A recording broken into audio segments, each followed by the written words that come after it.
ജീവിതത്തിലെ ഓരോരോ വിഷയത്തിനും ഓരോരോ പരിഹാര മാർഗങ്ങളാണ്.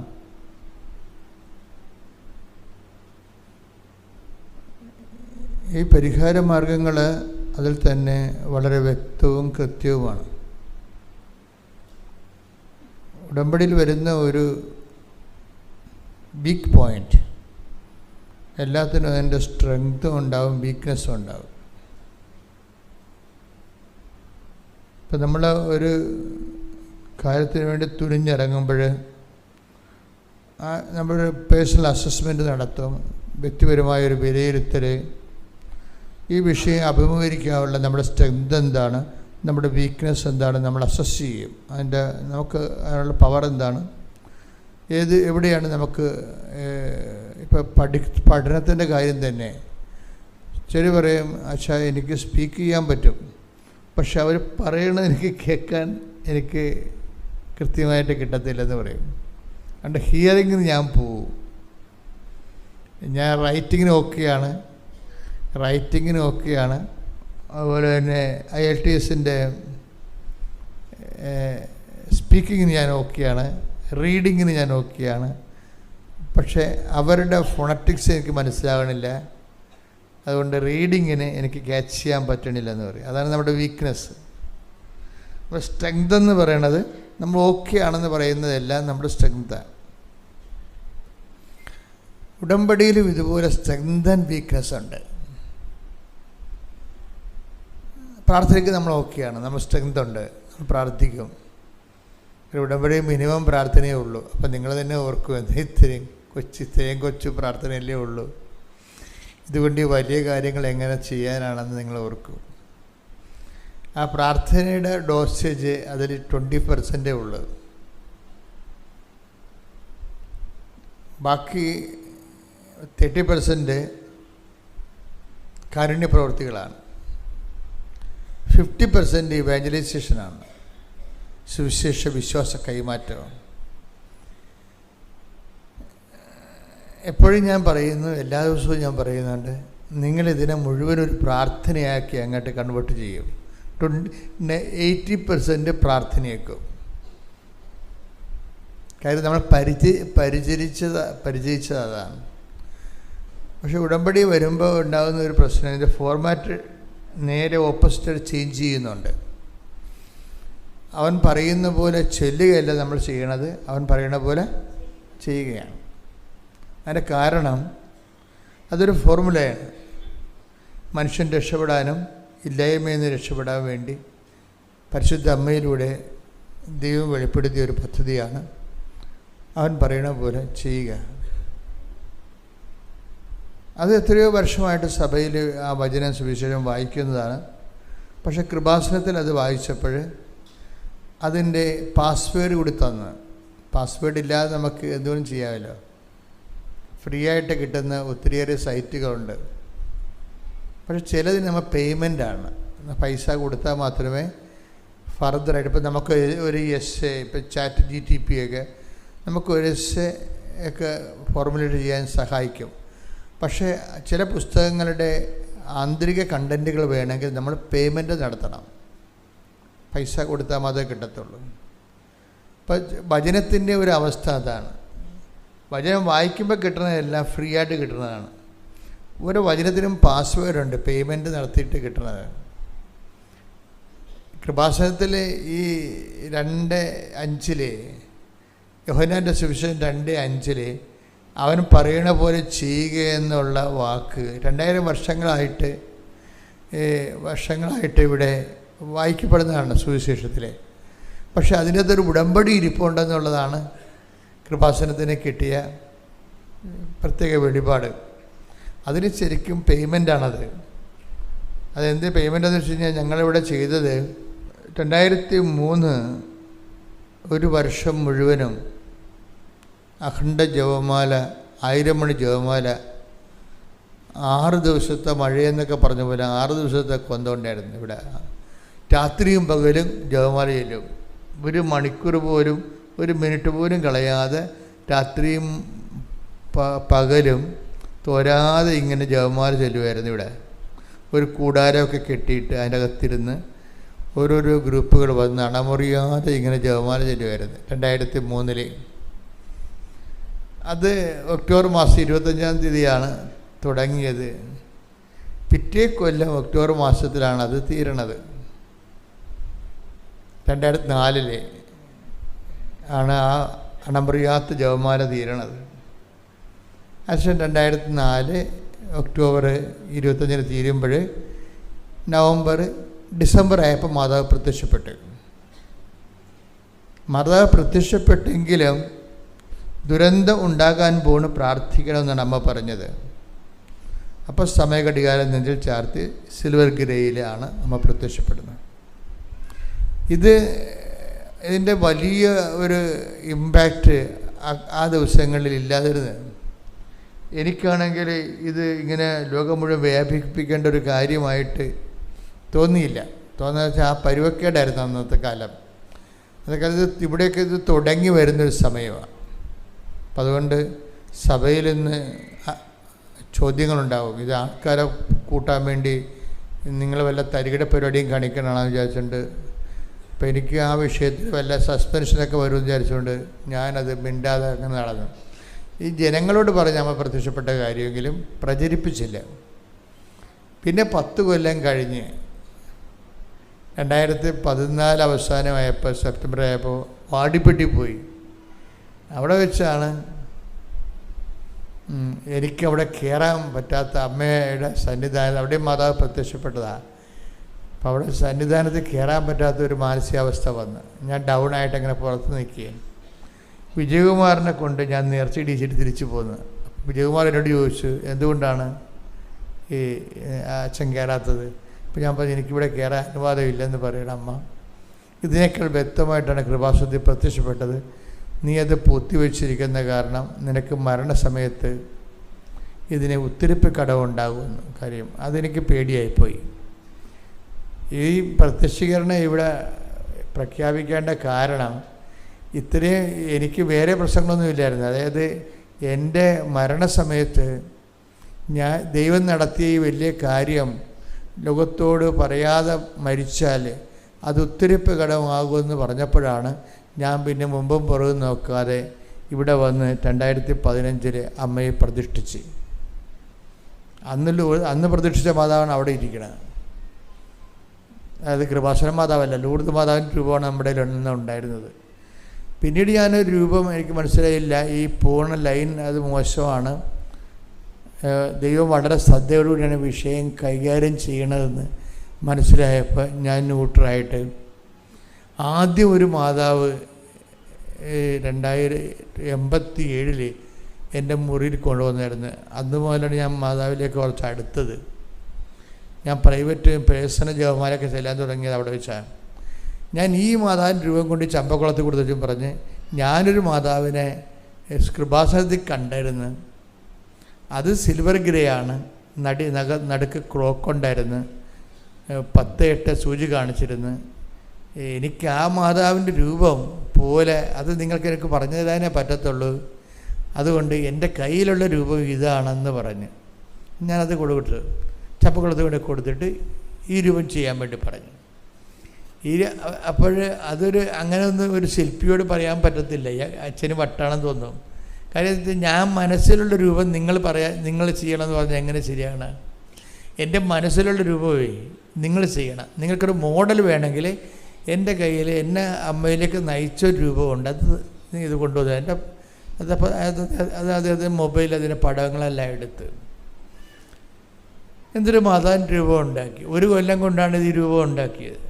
അപ്പോൾ ചമ്പക്കുളത്ത് ഞാനൊരു ദിവസം ചെല്ലുമ്പോൾ തെങ്ങിൻ ചവിട്ടി ഈ രൂപം ഇരിപ്പുണ്ട് അവിടെ ഉണ്ടാക്കി വെച്ചിട്ട് വെയിലത്ത് വെച്ചതല്ലാതെ ആ ശില്പിയുടെ മുറി സ്ഥലമില്ലായിരുന്നു. അത് കാരണം അടുത്തടുത്ത് ഓർഡർ വന്നപ്പോൾ മാതാവിനെ അവർ പുറത്ത് വെച്ച്. അപ്പോൾ ഞാൻ ചെല്ലുമ്പോൾ വലിയ മാതാവല്ലേ പുറത്തിരിപ്പുണ്ട്. അപ്പോൾ ഞാനും തങ്കച്ചേനും സണ്ണിച്ചേട്ടനും കൂടി അവിടെ ചെല്ലുമ്പോൾ മാതാവിനൊക്കെ ഉണ്ട്. മാതാവ് ചെല്ലുമ്പോൾ തങ്കച്ചേട്ടൻ പറഞ്ഞ് ഇത് മാതാവാണെന്ന് എന്നോട് ചോദിച്ചു. കാര്യം അന്ന് വേറെ ലുക്കായിരുന്നു.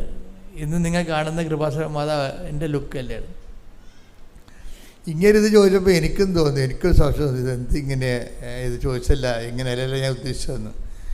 പക്ഷെ ഞാൻ ഇവിടെ കൊണ്ടുവന്ന് മാതാവിനെ വെച്ചതിന് ശേഷം ഇതുപോലെയൊക്കെയുള്ള ഒരു സെറ്റപ്പ് ഉണ്ടാക്കി.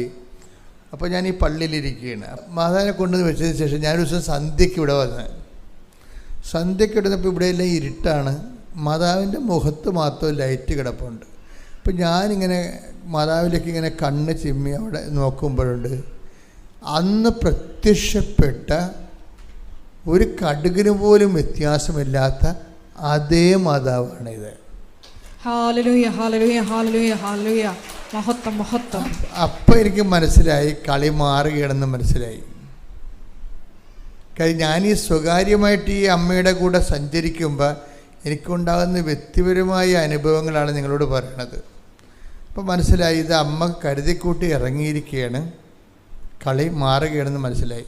കാര്യം ഞാനിത് ഈ പ്രത്യക്ഷീകരണം സഭയെ പേടിച്ച് ആവശ്യമില്ലാത്തൊരു വേസ്റ്റ് പേടിക്കലായിട്ട് ഞാനിത് പതുക്കി വെച്ചിരിക്കുകയായിരുന്നു. അമ്മ ഇപ്പോൾ വിഷയം നേരിട്ട് ഏറ്റെടുത്ത്, സെൻട്രൽ കമ്മിറ്റി നേരിട്ട് വിഷയം ഏറ്റെടുത്ത്, അപ്പോഴെനിക്ക് വാടിപ്പെട്ടി വെച്ചൊരു പ്രത്യക്ഷീകരണ പ്രാർത്ഥന തന്നായിരുന്നു. അതിൻ്റെ പരിഷ്കരിച്ച രൂപമാണ് ഇപ്പോൾ നിങ്ങൾ വായിക്കണത്, പ്രത്യക്ഷീകരണ പ്രാർത്ഥന ഉൾപ്പെടെ. അവിടെ അമ്മയുടെ പ്രത്യക്ഷീകരണത്തിൻ്റെ അകത്ത് ഈ പ്രകൃതിയും ഇപ്പം കാർബണിൻ്റെ കളറല്ലേ ശരിക്കും പറഞ്ഞാൽ, കരിമേഘങ്ങളുടെ ഒരുതരം കളറും കലുഷിതമായ അന്ത്യകാലത്തിൻ്റെ നിറമാണ്. ഈ അന്ത്യകാലത്തിൻ്റെ നിറം, സമയത്തിൻ്റെ ചുരുക്കവും എല്ലാം ഈ വല്ലാത്ത വിഷയങ്ങളാണ്. ഇന്നുവരെ പ്രത്യക്ഷപ്പെട്ടിട്ടുള്ള പ്രത്യക്ഷീകരണങ്ങളിൽ ടോപ്പ് സീരിയസ് ആയിട്ടുള്ള ഡീപ്പായിട്ടുള്ള ഒരു വിഷയമാണിത്. അതനുസരിച്ച് തന്നെ വല്ലാത്ത അനുഭവങ്ങൾ വരാൻ തുടങ്ങി ആൾക്കാർക്ക്. ഈ പ്രത്യക്ഷീകരണ പ്രാർത്ഥന ചൊല്ലി അതിൻ്റെ പേരിൽ അമ്മ ആഗ്രഹിക്കുന്ന ഒരു കൃപാവര പദ്ധതി, അതായിരുന്നു ആദ്യത്തെ പ്രത്യക്ഷ പ്രാർത്ഥന. അമ്മ ആഗ്രഹിക്കുന്ന ഒരു കൃപാവര പദ്ധതി കൃപാസനത്തിലും ഞങ്ങളുടെ കുടുംബത്തിലും നിറവേറാൻ ഇടയാക്കണമേ. അതാണ് വാടിപ്പെട്ടി വെച്ച് കിട്ടിയ പ്രത്യക്ഷ പ്രാർത്ഥന. അതിൻ്റെ അകത്ത് 8-10 ലൈനേ ഉള്ളൂ. അപ്പോൾ കൃപാവര പദ്ധതി കിട്ടിക്കഴിഞ്ഞപ്പോഴാണ് നമ്മൾ പിന്നീട് ആ പ്രാർത്ഥന മാറ്റിയിട്ട് പുതിയ പ്രാർത്ഥന ചെയ്തു തന്നത്. ഇപ്പോഴത്തെ പ്രാർത്ഥന ആദ്യത്തെ പ്രാർത്ഥനയല്ല. വാടിപ്പെട്ടി വെച്ച് കിട്ടിയ പ്രാർത്ഥനയിൽ അമ്മ ആഗ്രഹിക്കുന്ന ഒരു കൃപാവര പദ്ധതി കൃപാസനത്തിലും ഞങ്ങളുടെ കുടുംബത്തിലും നിറവേറാൻ ഇടയാക്കണമെന്നാണ്. അത് മാത്രം പ്രാർത്ഥിച്ച് 6 മാസം പ്രാർത്ഥിച്ച് ആയിരക്കണക്കിന് മനുഷ്യർ പ്രാർത്ഥിച്ച് അമ്മ ആഗ്രഹിക്കുന്ന കൃപാവര പദ്ധതി കൃപാസനത്തിലും ഞങ്ങളുടെ കുടുംബത്തിലും നിറവേറാൻ ഇടയാക്കണമേ. അങ്ങനെ 6 മാസം പ്രാർത്ഥിച്ച് ഒരു ദിവസം വേളാങ്കണ്ണിയിൽ 90 ജപമാല ചൊല്ലിക്കൊണ്ട് നിൽക്കുമ്പോഴാണ് ഈ വിജയകുമാർ പറയണത്, എഗ്രിമെൻ്റ് എന്താണ് വെച്ചാന്ന് ചോദിച്ചു. എഗ്രിമെൻ്റ് ഞാൻ പറഞ്ഞു എന്താണ്? അല്ല, എഗ്രിമെൻ്റ് അത് നമ്മൾ തിരിച്ചു പോകാൻ നേരത്തെ എഗ്രിമെൻ്റ് എന്ന് അമ്മ പറയുന്നു എന്ന് പറഞ്ഞു. അപ്പോൾ എനിക്ക് മനസ്സിലായി, എനിക്കുള്ള മെസ്സേജാണ് അതെന്ന് മനസ്സിലായി. അപ്പം ഞാൻ പറഞ്ഞു, സാറേ അത് എഗ്രിമെൻ്റ് അല്ല, അത് ഉടമ്പടിയാണെന്ന് പറഞ്ഞു. കാര്യം പരിശുദ്ധാത്മാവ് ഉടനെ അത് വ്യാഖ്യാനവരം കിട്ടി. അതിൻ്റെ സാറിന് എഗ്രിമെൻ്റ് എന്നാണ് പറഞ്ഞെങ്കിലും എനിക്ക് വ്യാഖ്യാനവരം കിട്ടി. വ്യാഖ്യാനവരം കിട്ടിക്കഴിഞ്ഞപ്പോൾ ഞാൻ സാർ അത് എഗ്രിമെൻ്റ് അല്ല, അത് ഉടമ്പടിയാണ്. ഉടമ്പടിയാണെന്ന് പറഞ്ഞാൽ പിന്നെ ഞങ്ങൾക്ക് പറഞ്ഞത് ഓർമ്മയുള്ളൂ. പിന്നെ വിഷയം സീൻ ഉടനെ ചേഞ്ചാവും. എന്നിട്ട് ഉടനെ ഞാൻ പറയും, സാറേ പേപ്പർ കീറിയെടുത്തേ. അപ്പോൾ സാർ ഉടനെ താഴെ ഇരുന്ന് കെട്ടിയും പൊട്ടി പോരാൻ പോകുകയായിരുന്നു. രണ്ടാമത് സുഹൃത്ത് ബാഗ് തുറന്ന് പേപ്പർ എടുത്ത് ഒരു പേപ്പർ എനിക്കും തന്ന് ഒരു പേപ്പർ സാറിനും എടുത്ത് ഞാൻ കിഴക്കോട്ട് പോയി വേഗലമാതാവിൻ്റെ മുമ്പിൽ പോയി 4 കൊന്തയില്ലേ. ഞാൻ പറഞ്ഞു, ഇപ്പം അമ്മ കുറേ കാര്യങ്ങൾ നിങ്ങളോട് സംസാരിക്കും, ഇത് നിങ്ങൾ എഴുതി വെക്കാൻ പറഞ്ഞു. ആ പേപ്പർ അദ്ദേഹത്തിന് കൊടുത്ത് എനിക്ക് തന്ന പേപ്പറും കൊണ്ട് ഞാൻ കിഴക്കോട്ട് പോയി 4 കൊന്തയില്ലേ. 4 കൊന്തയില്ലേ. അപ്പോൾ എന്നോട് കുറേ കാര്യങ്ങൾ പറഞ്ഞു. അതെല്ലാം ഞാൻ നിറച്ച് എഴുതിയെടുത്തുകൊണ്ട് തിരിച്ച് ഇങ്ങേടുത്ത് 4 കൊന്തയും കഴിഞ്ഞ് ഇങ്ങേടുത്ത് വരുമ്പോൾ ഇങ്ങനെ വിഷണ്ണനായിരിക്കുക. ഞാൻ പറഞ്ഞു, എന്നാ പറ്റി? അമ്മ തന്ന് എഴുതിയ കാര്യങ്ങളൊക്കെ നിറച്ചുകൊണ്ട് പുള്ളിയുടെ പേപ്പറെ. പക്ഷെ അതെല്ലാം പാപങ്ങളെക്കുറിച്ചാണ് പറയണത്. എൻ്റെ കയ്യിലുള്ളത് മുഴുവൻ ബ്ലെസ്സിങ്സാണ്, നിറച്ച് ബ്ലെസ്സിങ്സ്. അപ്പോൾ ഇത് തമ്മിൽ ഒക്കണില്ല. പുള്ളിയുടെ കയ്യിലുള്ളത് പാപം, എൻ്റെ കയ്യിലുള്ള ബ്ലെസ്സിങ്സ്. ഞാനിങ്ങനെ കുറച്ച് നിറച്ച് വെച്ചിട്ട് വിശ്വാസപ്രമാണം ഞങ്ങൾ ഒരുമിച്ച് ചൊല്ലി. മലയാള പള്ളിയിൽ നിന്നുകൊണ്ട് വിശ്വാസപ്രമാണം ചൊല്ലി. ഇപ്പം എപ്പോഴും നമ്മൾ ശ്രദ്ധിക്കണം, എന്തും തുറന്നു കിട്ടും. വിശ്വാസപ്രമാണം ഒരു താക്കോലാണ്, ഒരു താഴുമാണ്, ഒരു താക്കോലുമാണ്. വിശ്വാസപ്രമാണം കൊണ്ട് നമുക്ക് പൂട്ടുകയും ചെയ്യാം, തുറക്കുകയും ചെയ്യാം. അതെപ്പോഴും നമ്മൾ ശ്രദ്ധിച്ചിരിക്കണം. ഇപ്പം ചില കാര്യങ്ങൾക്ക്, ഇപ്പോൾ നിങ്ങൾ വീട്ടിൽ നിന്ന് ഇറങ്ങിപ്പോരണം, വീട്ടിൽ നിന്ന് ഇറങ്ങിപ്പോകണമെങ്കിൽ ആ വീട് പൂട്ടണത് നിങ്ങൾ ആ വിശ്വാസപ്രമാണം ചൊല്ലി പൂട്ടിക്കളയണം ആ വീട്.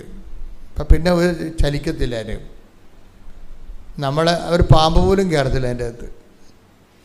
അതുപോലെ തന്നെയാണ് തുറക്കണതും. ഇപ്പോൾ ഒരു കാര്യം മനസ്സിലായില്ലെങ്കിൽ ആദ്യം ചെയ്യേണ്ട വിശ്വാസപ്രമാണമാണ് ചൊല്ലണം. ഇപ്പോൾ ഒരു കാര്യം മനസ്സിലാവണില്ല, ഇപ്പോൾ ഒരു കാര്യത്തിൽ ഒരു വീട്ടിൽ നിന്ന് ഇറങ്ങിപ്പോവുകയാണ്, ഇന്ന് ആരൊക്കെ കാണാൻ പറ്റും, അവരവിടെ ഉണ്ടാകുമോ, നമ്മൾ ചെല്ലുമ്പോൾ അവർ അംഗീകരിക്കുമോ, പറയണ കേൾക്കുമോ, പോകുന്ന കാര്യം നടക്കുമോ. അപ്പോൾ ആദ്യം ചെല്ലേണ്ടത്, ഓപ്പൺ ചെയ്യേണ്ടത് താക്കോൽ വിശ്വാസപ്രമാണമാണ്. വിശ്വാസപ്രമാണം ചൊല്ലിയിട്ട് വേണം നിങ്ങൾ വേറെ എന്ത് പ്രാർത്ഥനയും ചെല്ലാൻ. ഇപ്പം ഞങ്ങൾ ഉടനെ ഇത് മനസ്സിലാവണില്ലല്ലോ എന്ന് വിചാരിച്ചുകൊണ്ട് ഉടനെ ഞങ്ങൾ വിശ്വാസപ്രമാണം ചൊല്ലി. വിശ്വാസപ്രമാണം ചൊല്ലിയ ഉടനെ ഈ സാധനം തുറന്ന് കിട്ടി. എന്താണ്? അനുതപിച്ചാൽ നീ അനുഗ്രഹം പ്രാപിക്കും. അപ്പോഴാണ് അത് ഉടമ്പടിയാണത്. അപ്പം അത് ഓപ്പണായി. എന്താണ്? അനുതപിച്ചാൽ നീ അനുഗ്രഹം പ്രാപിക്കും. അപ്പോൾ ഈ 2 പേപ്പറിന് നടുക്കുള്ള വാക്കതാണ് നടപടി. അത് യെശയ്യായുടെ പുസ്തകമാണ്. 1:18 വരണതാണ്. അനുതപിച്ചാൽ നീ അനുഗ്രഹം പ്രാപിക്കും. ഒന്ന് ആ ഭാഗം ഒന്ന് വായിച്ച്. യെശയ്യാ 1:19. യെശയ്യാ 1:19. അനുസരിക്കാൻ സന്നദ്ധരെങ്കിൽ നിങ്ങൾ ഐശ്വര്യം ആസ്വദിക്കും. അപ്പം ദൈവവചനത്തോട് അനുസരിച്ച് കഴിഞ്ഞാൽ അവിടെ വെച്ച് തന്നെ ഉടമ്പടിയായി. ഇത് കഴിഞ്ഞിട്ട് ഞങ്ങൾ ഉടമ്പടി, അപ്പോൾ ഇവിടെ വന്നതിന് ശേഷം പിന്നെ ഒരു അമ്മ ശരിക്കും ഓപ്പൺ ചെയ്ത് തരണമുണ്ടല്ലോ. അപ്പോൾ പിന്നെ നമ്മൾ അതനുസരിച്ച് മൂവ് ചെയ്ത് പോവുകയാണ്. അപ്പോൾ ഞങ്ങളിതുപോലെ ആൾക്കാർ വന്ന് ഉടമ്പടി ചെയ്യാൻ തുടങ്ങി. അപ്പം അതിൻ്റെ അകത്ത് പാപങ്ങളുണ്ട്. പാപങ്ങൾ വെറുത്ത് ഉപേക്ഷിച്ചിട്ട് ആൾക്കാർ നിയോഗങ്ങൾ കൊണ്ടുവന്ന് സമർപ്പിക്കുന്ന ലളിതമായൊരു ഉടമ്പടിയാണ് 2016 അത് നടന്നുകൊണ്ടിരിക്കുന്ന സമയത്ത് പിന്നെ കുറേ ഇഷ്യൂസൊക്കെ ഉണ്ടായി.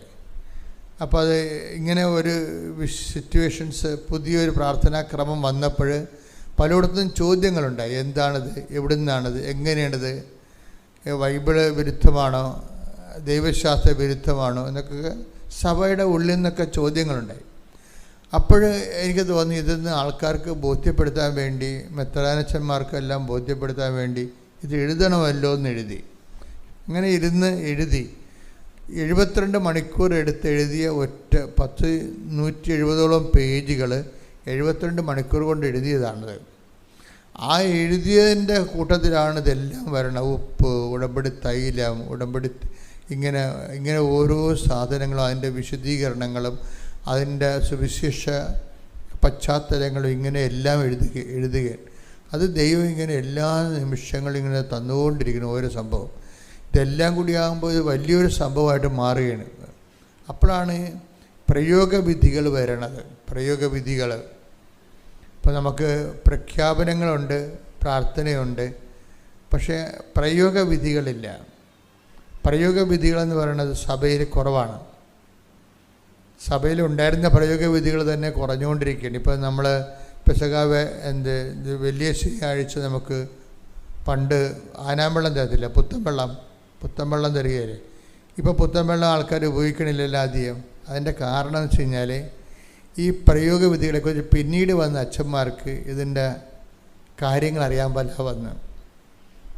പുത്തൻവെള്ളത്തിൻ്റെ ഗുണമെന്ന് പണ്ടൊരു കുരുത്തോലയും കെട്ടി കുത്തൻവെള്ളം തളിച്ചാൽ അവിടെ നിൽക്കുക, അത് പിശാചായാലും. കാര്യം എന്താണ്? നമ്മുടെ അപ്പന്മാർക്ക് അറിയാമായിരുന്നു വിശ്വാസ പ്രമാണത്തിൻ്റെ പവർ എന്താണെന്ന്, പുത്തൻവെള്ളം എന്താണെന്ന് അറിയാമായിരുന്നു. പിന്നീട് വന്ന ഈ തിയോളജിയും ബൈബിളൊക്കെ പഠിച്ചിട്ട് വന്ന ആൾക്കാർക്ക് ഈ ആ പുസ്തകത്തിലുള്ള പശുവാണ്, അത് പുല്ല് തിന്നത്തില്ല. മിക്കവാറും പുല്ല് തിന്നുന്ന പശു ചത്തുപോയി. കാര്യം പാരമ്പര്യം അറിയത്തില്ല.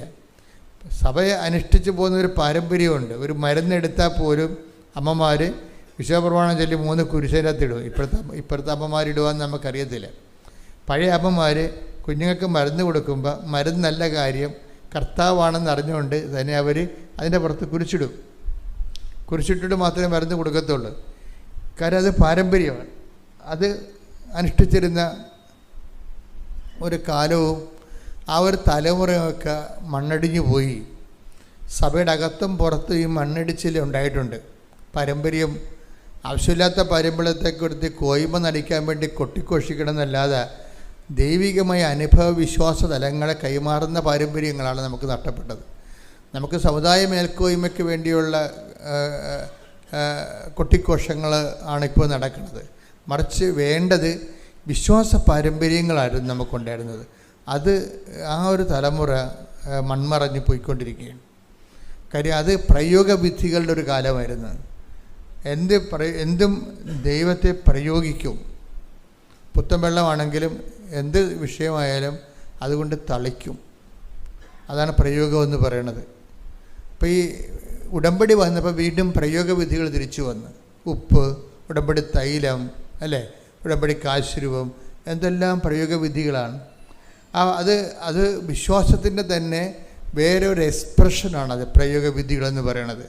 വിശ്വാസത്തിൻ്റെ എക്സ്പ്രഷൻസിൽ ഒന്ന് പ്രാർത്ഥന, രണ്ടാമത്തത് പ്രഖ്യാപനം അല്ലെങ്കിൽ പ്രഘോഷണം, മൂന്നാമത്തത് പ്രയോഗം. അപ്പോൾ ഉടമ്പടിയിൽ ഇതെല്ലാം സമൃദ്ധമായി. അതാണ് ഉടമ്പടി സമ്പൂർണ്ണമായ ഒരു ആധ്യാത്മിക ജീവിത രീതിയായിട്ട് ഉയർന്നു വരുന്നതിൻ്റെ കാരണം.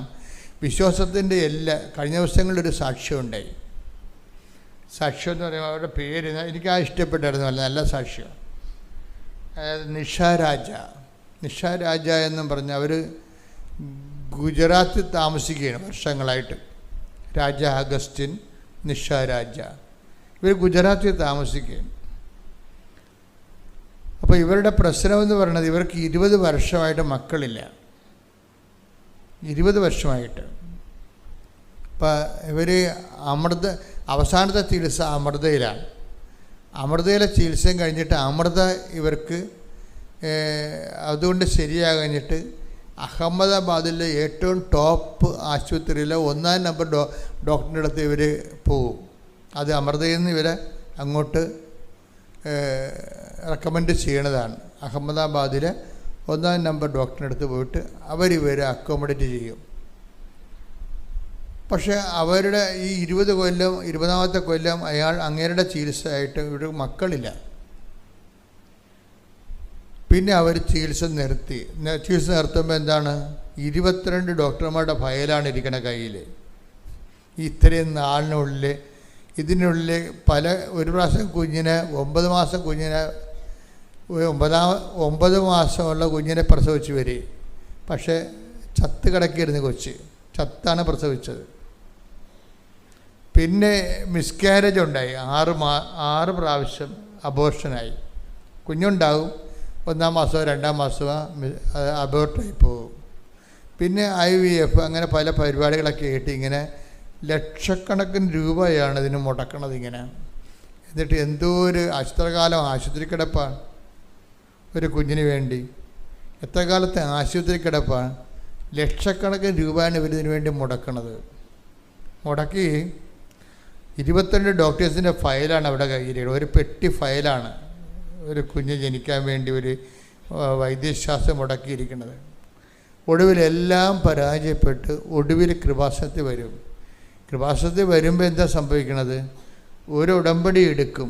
ഉടമ്പടി എടുത്തിട്ട് അവിടെ സീരിയസ് ആയിട്ട് എടുക്കുമ്പോൾ എനിക്ക് കർത്താവ് തന്ന ഒരു പ്രാർത്ഥനയുണ്ട്. എന്താണ്,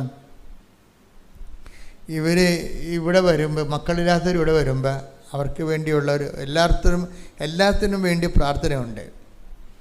നിങ്ങൾ വിദേശത്ത് യാത്ര ചെയ്ത് പോകണമെങ്കിൽ കൃപാസനത്തിൽ അമ്മ തന്ന ഒരു പ്രാർത്ഥനയുണ്ട്. ആ പ്രാർത്ഥനയാണ് ചെയ്യണത്. നിങ്ങളുടെ വലത്തും ഇടത്തും വീട്ടിലും വഴിയിലും ജലത്തിലും കരയിലും മുകളിലും ഹൃദയത്തിലും കർത്താവിൻ്റെ സാന്നിധ്യവും സഹവാസവും സ്പർശം ഉണ്ടാവട്ടെ. നിങ്ങളുടെ യാത്ര, നിങ്ങളുടെ അവിചാരിതമായ അപകടങ്ങൾ, ആകസ്മിക സങ്കടങ്ങളിൽ നിന്ന് കർത്താവ് നിങ്ങളെ മോചിപ്പിക്കട്ടെ. അങ്ങനെ തുടങ്ങുന്നൊരു പ്രാർത്ഥനയാണത്. അപ്പോൾ അതെല്ലാം ബ്ലോക്ക് ചെയ്താൽ വരാനുള്ള തകർച്ചകളെ വരെ ബ്ലോക്ക് ചെയ്താൽ പ്രാർത്ഥിക്കണേ. അതുപോലെ തന്നെ മക്കളില്ലാത്തവർക്കൊരു പ്രാർത്ഥനയുണ്ട്. മക്കളില്ലാത്തവരുടെ പ്രാർത്ഥന, നിങ്ങളുടെ രക്തത്തിൽ പറയുന്ന കുഞ്ഞുമായ കൃപാസന അൾത്താരെ, എൻ്റെ 39 വർഷത്തെ പൗരോഹിത്യത്തിൻ്റെ യോഗ്യതയായ കൃപാസന അൾത്താരെ, പ്രത്യക്ഷപ്പെട്ട മാതാവിൻ്റെ പ്രത്യക്ഷീകരണത്തിൻ്റെ സ്ഥിരീകരണത്തിനായി നിൻ്റെ രക്തത്തിൽ പറയുന്ന കുഞ്ഞുമായ അൾത്താരെ കയറാൻ കർത്താവ് നിന്നെ അനുവദിക്കട്ടെ. അതാണ് പ്രാർത്ഥന.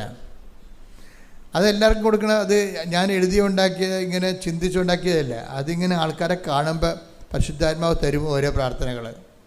അതിപ്പോൾ അതെല്ലാം ഓരോ പ്രാർത്ഥനയായിരിക്കും. അതൊന്നും പ്രിൻ്റ് ചെയ്ത് വെച്ചിട്ടില്ല.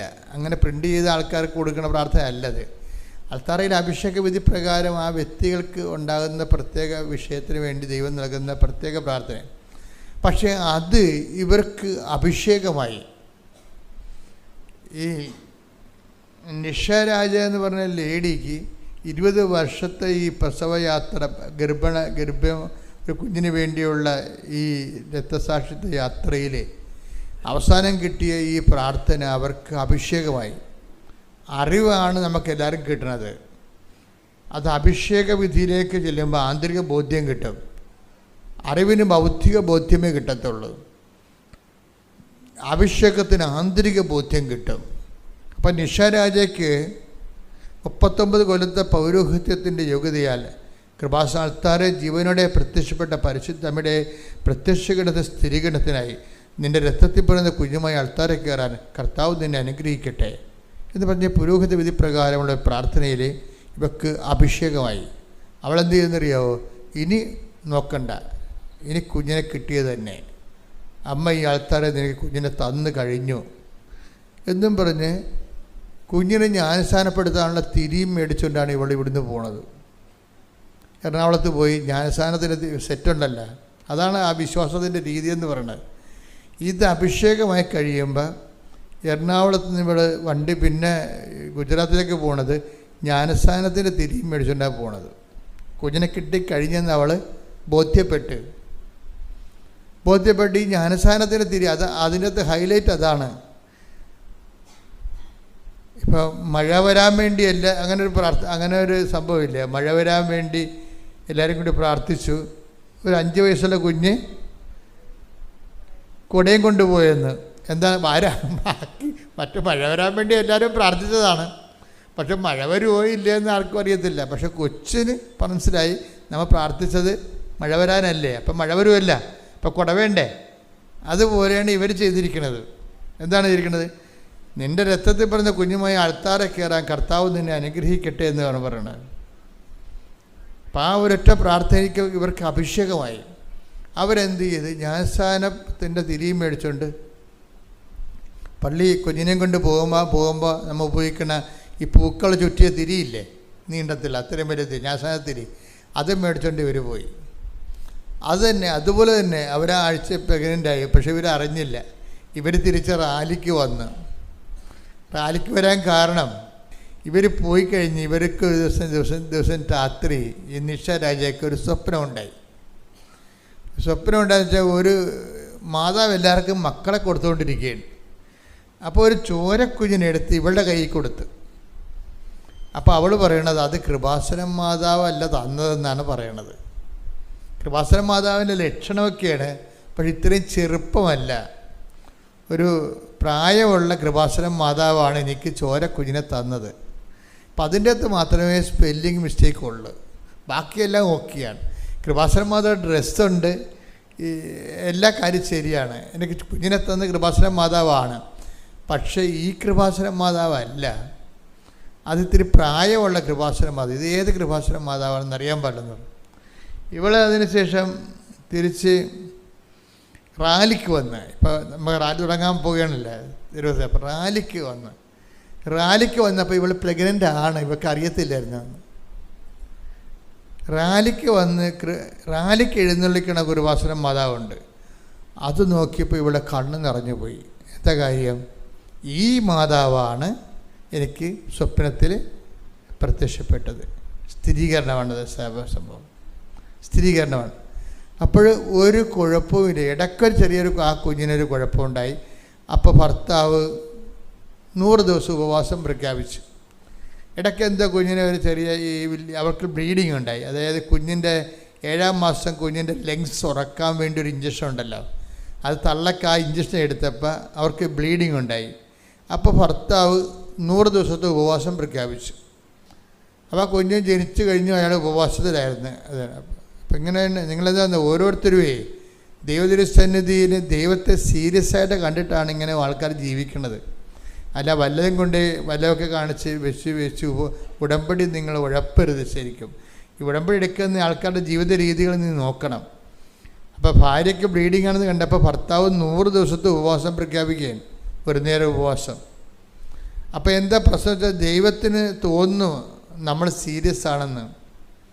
നമ്മൾ ഒക്കട്ടെ കിട്ടിയ കൂട്ടി പോയ ചട്ടിയെന്നും പറഞ്ഞുകൊണ്ട് നിങ്ങൾ ഒപ്പിച്ചുണ്ടാക്കാൻ പോകുമ്പോഴാണ് ഉടമ്പടി തിരിച്ചടിക്കണത്. ആ ദൈവത്തിനെ പരീക്ഷിക്കണമല്ലേ. നിങ്ങൾ ഉടമ്പടി എടുത്തിട്ടും നിങ്ങളുടെ തോന്നിയവാസം പോലെ നിങ്ങൾ ചിലത് ചെയ്തില്ല, അങ്ങനെയൊക്കെ വരുമ്പോഴാണ്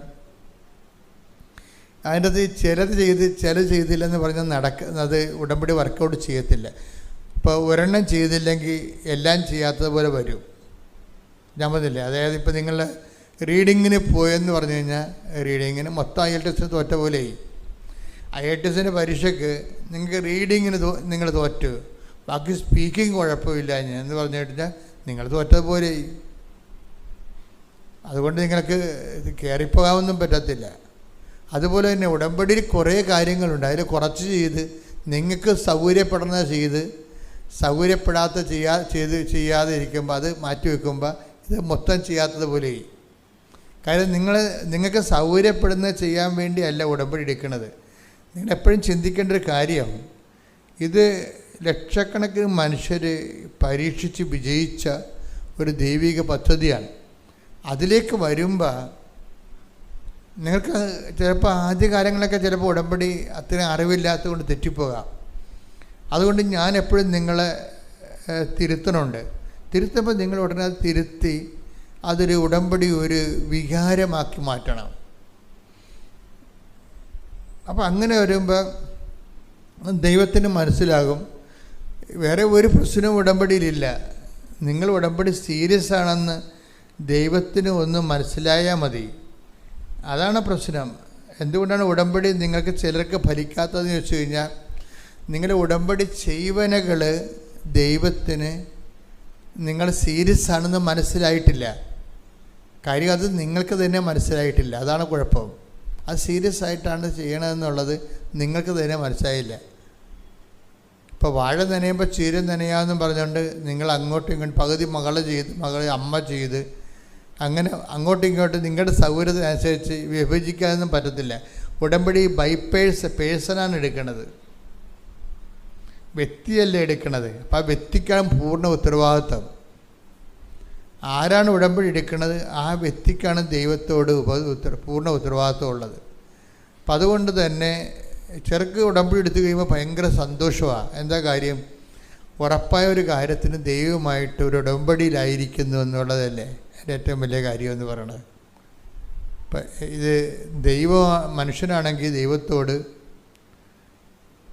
ഒത്തിരിയേറെ ചോദ്യങ്ങൾ മനുഷ്യൻ ഈശോ വന്നപ്പോൾ ദൈവത്തോട് ചോദിച്ചിട്ടുണ്ട്. അതിലൊരു ചോദ്യം മനുഷ്യൻ ദൈവത്തോട് ചോദിച്ചില്ലേ? ഈശോയോട് ഒരു ചോദ്യം ഈശോയോട് ചോദിച്ചത്, നിത്യജീവൻ പ്രാപിക്കാൻ ഞാൻ എന്ത് ചെയ്യണം? അത് ഈശോയോട് ചോദിച്ചൊരു ചോദ്യമാണ്. ഈശോ അതിന് ഉത്തരം പറയും. പിന്നെ ഈശോയെ കണ്ടപ്പോൾ വേറെ ഒരുത്തൻ ചോദിച്ചു, സ്വർഗ്ഗരാജ്യത്ത് വലിയവനാകാൻ ഞാൻ എന്ത് ചെയ്യണം? അപ്പോൾ ഓരോരോ ചോദ്യങ്ങൾ ഈശോയോട് ചോദിച്ചു. വേറെ ഒരുത്തൻ ചോദിച്ചതെന്ന് വെച്ച് കഴിഞ്ഞാൽ, ദൈവഹിതപ്രകാരം ജീവിക്കാൻ ഞങ്ങൾ എന്ത് ചെയ്യണം? അങ്ങനൊരു ചോദ്യമുണ്ട്. എന്താ ചോദ്യം എന്ന് പറഞ്ഞാൽ, ദൈവഹിതപ്രകാരം ജീവിക്കാൻ ഞങ്ങൾ എന്ത് ചെയ്യണം? അതൊരു വലിയ ചോദ്യമാണ്. 6:28 വായിച്ച യോഹന്നാന്റെ സുവിശേഷം.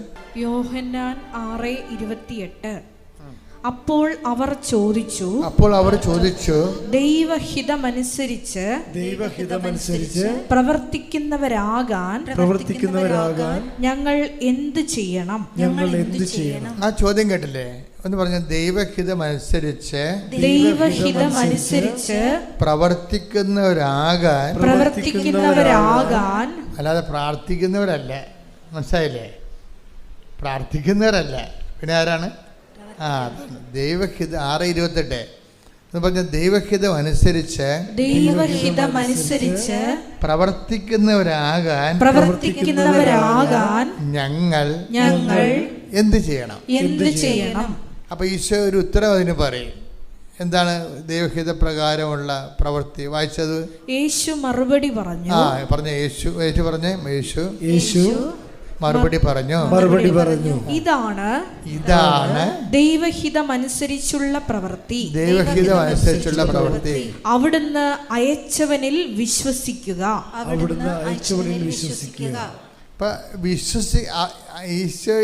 അവന് അയച്ചവനിൽ വിശ്വസിക്കുക എന്നുള്ളതാണ് ദൈവഹിതം അനുസരിച്ചുള്ള പ്രവൃത്തി. വിശ്വസിക്കണമെങ്കിൽ എന്ത് ചെയ്യണം? വിശ്വാസം എന്ത് ചെയ്യണം? നമ്മൾ ഇപ്പം അവനിൽ അയച്ചവന് വിശ്വസിക്കുക, അതാണ് ദൈവഹിതപ്രകാരമുള്ള പ്രവൃത്തി. അങ്ങനെ വിശ്വസിക്കണമെങ്കിൽ നമ്മൾ എന്ത് ചെയ്യണം? വിശ്വാസം പ്രവൃത്തികളാലാണ് നീതീകരിക്കപ്പെടുന്നത്. മനുഷ്യൻ വിശ്വാസം കൊണ്ട് മാത്രമല്ല പ്രവൃത്തികളാലുമാണ് നീതീകരിക്കപ്പെടുന്നതെന്ന് നിങ്ങൾ അറിയുന്നു. അപ്പം ഇതാണ് ദൈവഹിത പ്രകാരമുള്ള പ്രവൃത്തി. അവിടുന്ന് അയച്ചവന് വിശ്വസിക്കുക, അതല്ലേ നമ്മൾ കണ്ടത്. ഇപ്പം വിശ്വസിക്കുന്ന ഈശോയിൽ വിശ്വസിക്കുന്നു എന്ന് പറഞ്ഞാൽ വിശ്വസിക്കുന്നു പറഞ്ഞിട്ട് കാര്യമില്ല. എന്ത് ചെയ്യണം? എന്താണ് ഈ യാക്കോബ് 2:24 വർക്കൗട്ട് ചെയ്യണം. എന്താണ് അത്? വായിച്ചേ. മനുഷ്യൻ വിശ്വാസം കൊണ്ട് മാത്രമല്ല പ്രവൃത്തികളാലുമാണ് നീതീകരിക്കപ്പെടുന്നതെന്ന് നിങ്ങൾ അറിയുന്നു. അപ്പോൾ ദൈവഹിത പ്രകാരം ജീവിക്കാൻ ഞങ്ങൾ എന്ത് ചെയ്യണമെന്ന് ചോദിച്ചു കഴിഞ്ഞാൽ ഉത്തരം എന്താണ്? അവിടുന്ന് അയച്ചവനിൽ വിശ്വസിക്കുക എന്ന് വെച്ചാൽ എന്താണെന്ന് ചോദിച്ചു കഴിഞ്ഞാൽ വിശ്വാസം നീതീകരിക്കപ്പെടുന്നത് പ്രവൃത്തികൾ വഴിയാണ്. അതാണ് ഈ ഉടമ്പടി എന്ന് പറയുന്നത്. പ്രവൃത്തികൾ എന്ന് പറഞ്ഞാൽ എന്ത് പ്രവൃത്തികളാണ്? എന്തെങ്കിലും പ്രവൃത്തികളാണ്? അല്ല. പിന്നെ എന്താണ്? അവൻ പറയണ പോലെയുള്ള പ്രവൃത്തികൾ, അവൻ പറയണ പോലെ ചെയ്യുക, അതാണ് വിഷയം. അവൻ അത് വായിച്ച് യോഹന്നാൻ 2:5. അവന്റെ അമ്മ പരിചാരകരോട് പറഞ്ഞു, അവൻ നിങ്ങളോട് പറയുന്നത് ചെയ്യുവിൻ. അപ്പം ഈ അവൻ നിങ്ങളോട് ദൈവഹിത പ്രകാരമുള്ള പ്രവൃത്തി എന്താ? ദൈവഹിത പ്രകാരം ജീവിക്കാൻ ഞങ്ങൾ എന്ത് ചെയ്യണമെന്ന ചോദ്യത്തിന് ഉത്തരം എന്താണ്? അവിടുന്ന് അയച്ചവനിൽ വിശ്വസിക്കുക. എന്ത് വിശ്വസിക്കണം എന്നുള്ള ഉത്തരം എന്താണ്? വിശ്വാസം പ്രവൃത്തികളാൽ നീതീകരിക്കപ്പെടുന്നു. എന്ത് പ്രവൃത്തി എന്ന് ചോദിച്ചു കഴിഞ്ഞാൽ എന്താണ്? അവൻ പറയുന്ന പോലെ ചെയ്യുക. ഇത് ഇൻ്റർകണക്റ്റഡാണ്. അപ്പോൾ ദൈവഹിത പ്രകാരമുള്ള പ്രവൃത്തി എന്ന് പറഞ്ഞാൽ എന്താണ്? ഉടമ്പടി ജീവിതമാണ്. കൈയടിച്ച് ശ്രുതിക്കട്ടെ ഹല്ലേലൂയ. എനിക്ക് നിങ്ങളോട് പറയാനുള്ളത്, ദൈവം ഒരിക്കലും എന്നെ സംബന്ധിച്ചിടത്തോളം എനിക്ക് എൻ്റെ കാര്യമല്ലേ ഉറപ്പായിട്ട് പറയാൻ പറ്റത്തുള്ളൂ. ദൈവം ഒരു വിശ്വാസത്തിൻ്റെ സബ്ജക്റ്റേ അല്ല.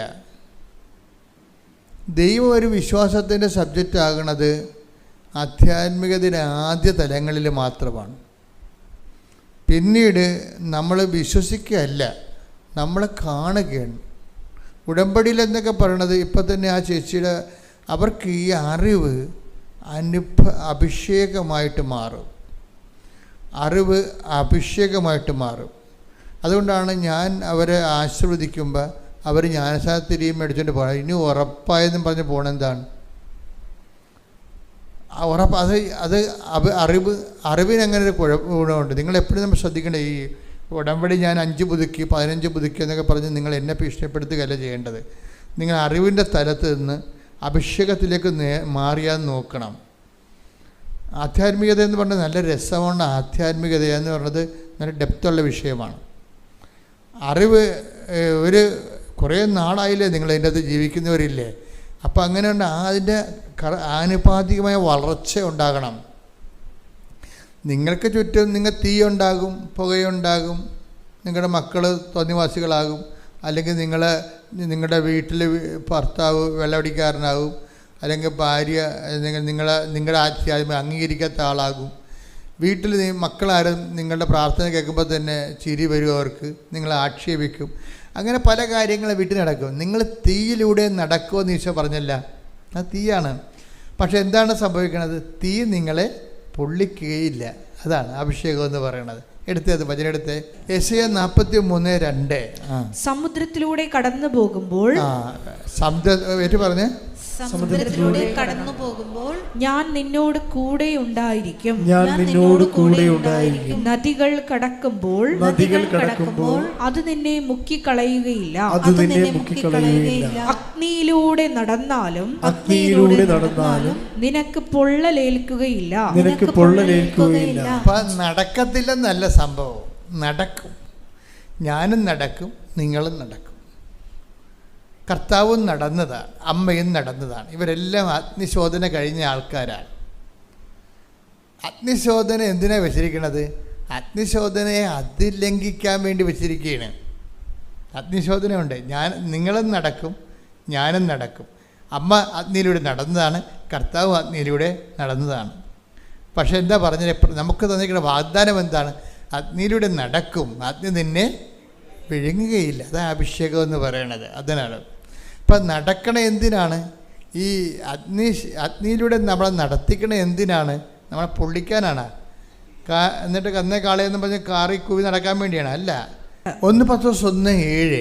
കാരണം അഗ്നിശോധനയെ അതിജീവിക്കുന്ന നശ്വരമായ സ്വർണത്തേക്കാൾ വിലയേറിയതായിരിക്കും പരീക്ഷകളെ അതിജീവിക്കുന്ന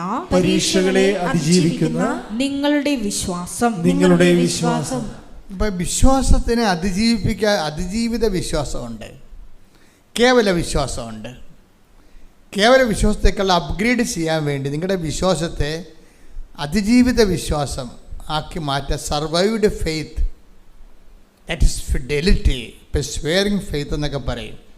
അതിജീവിത വിശ്വാസം.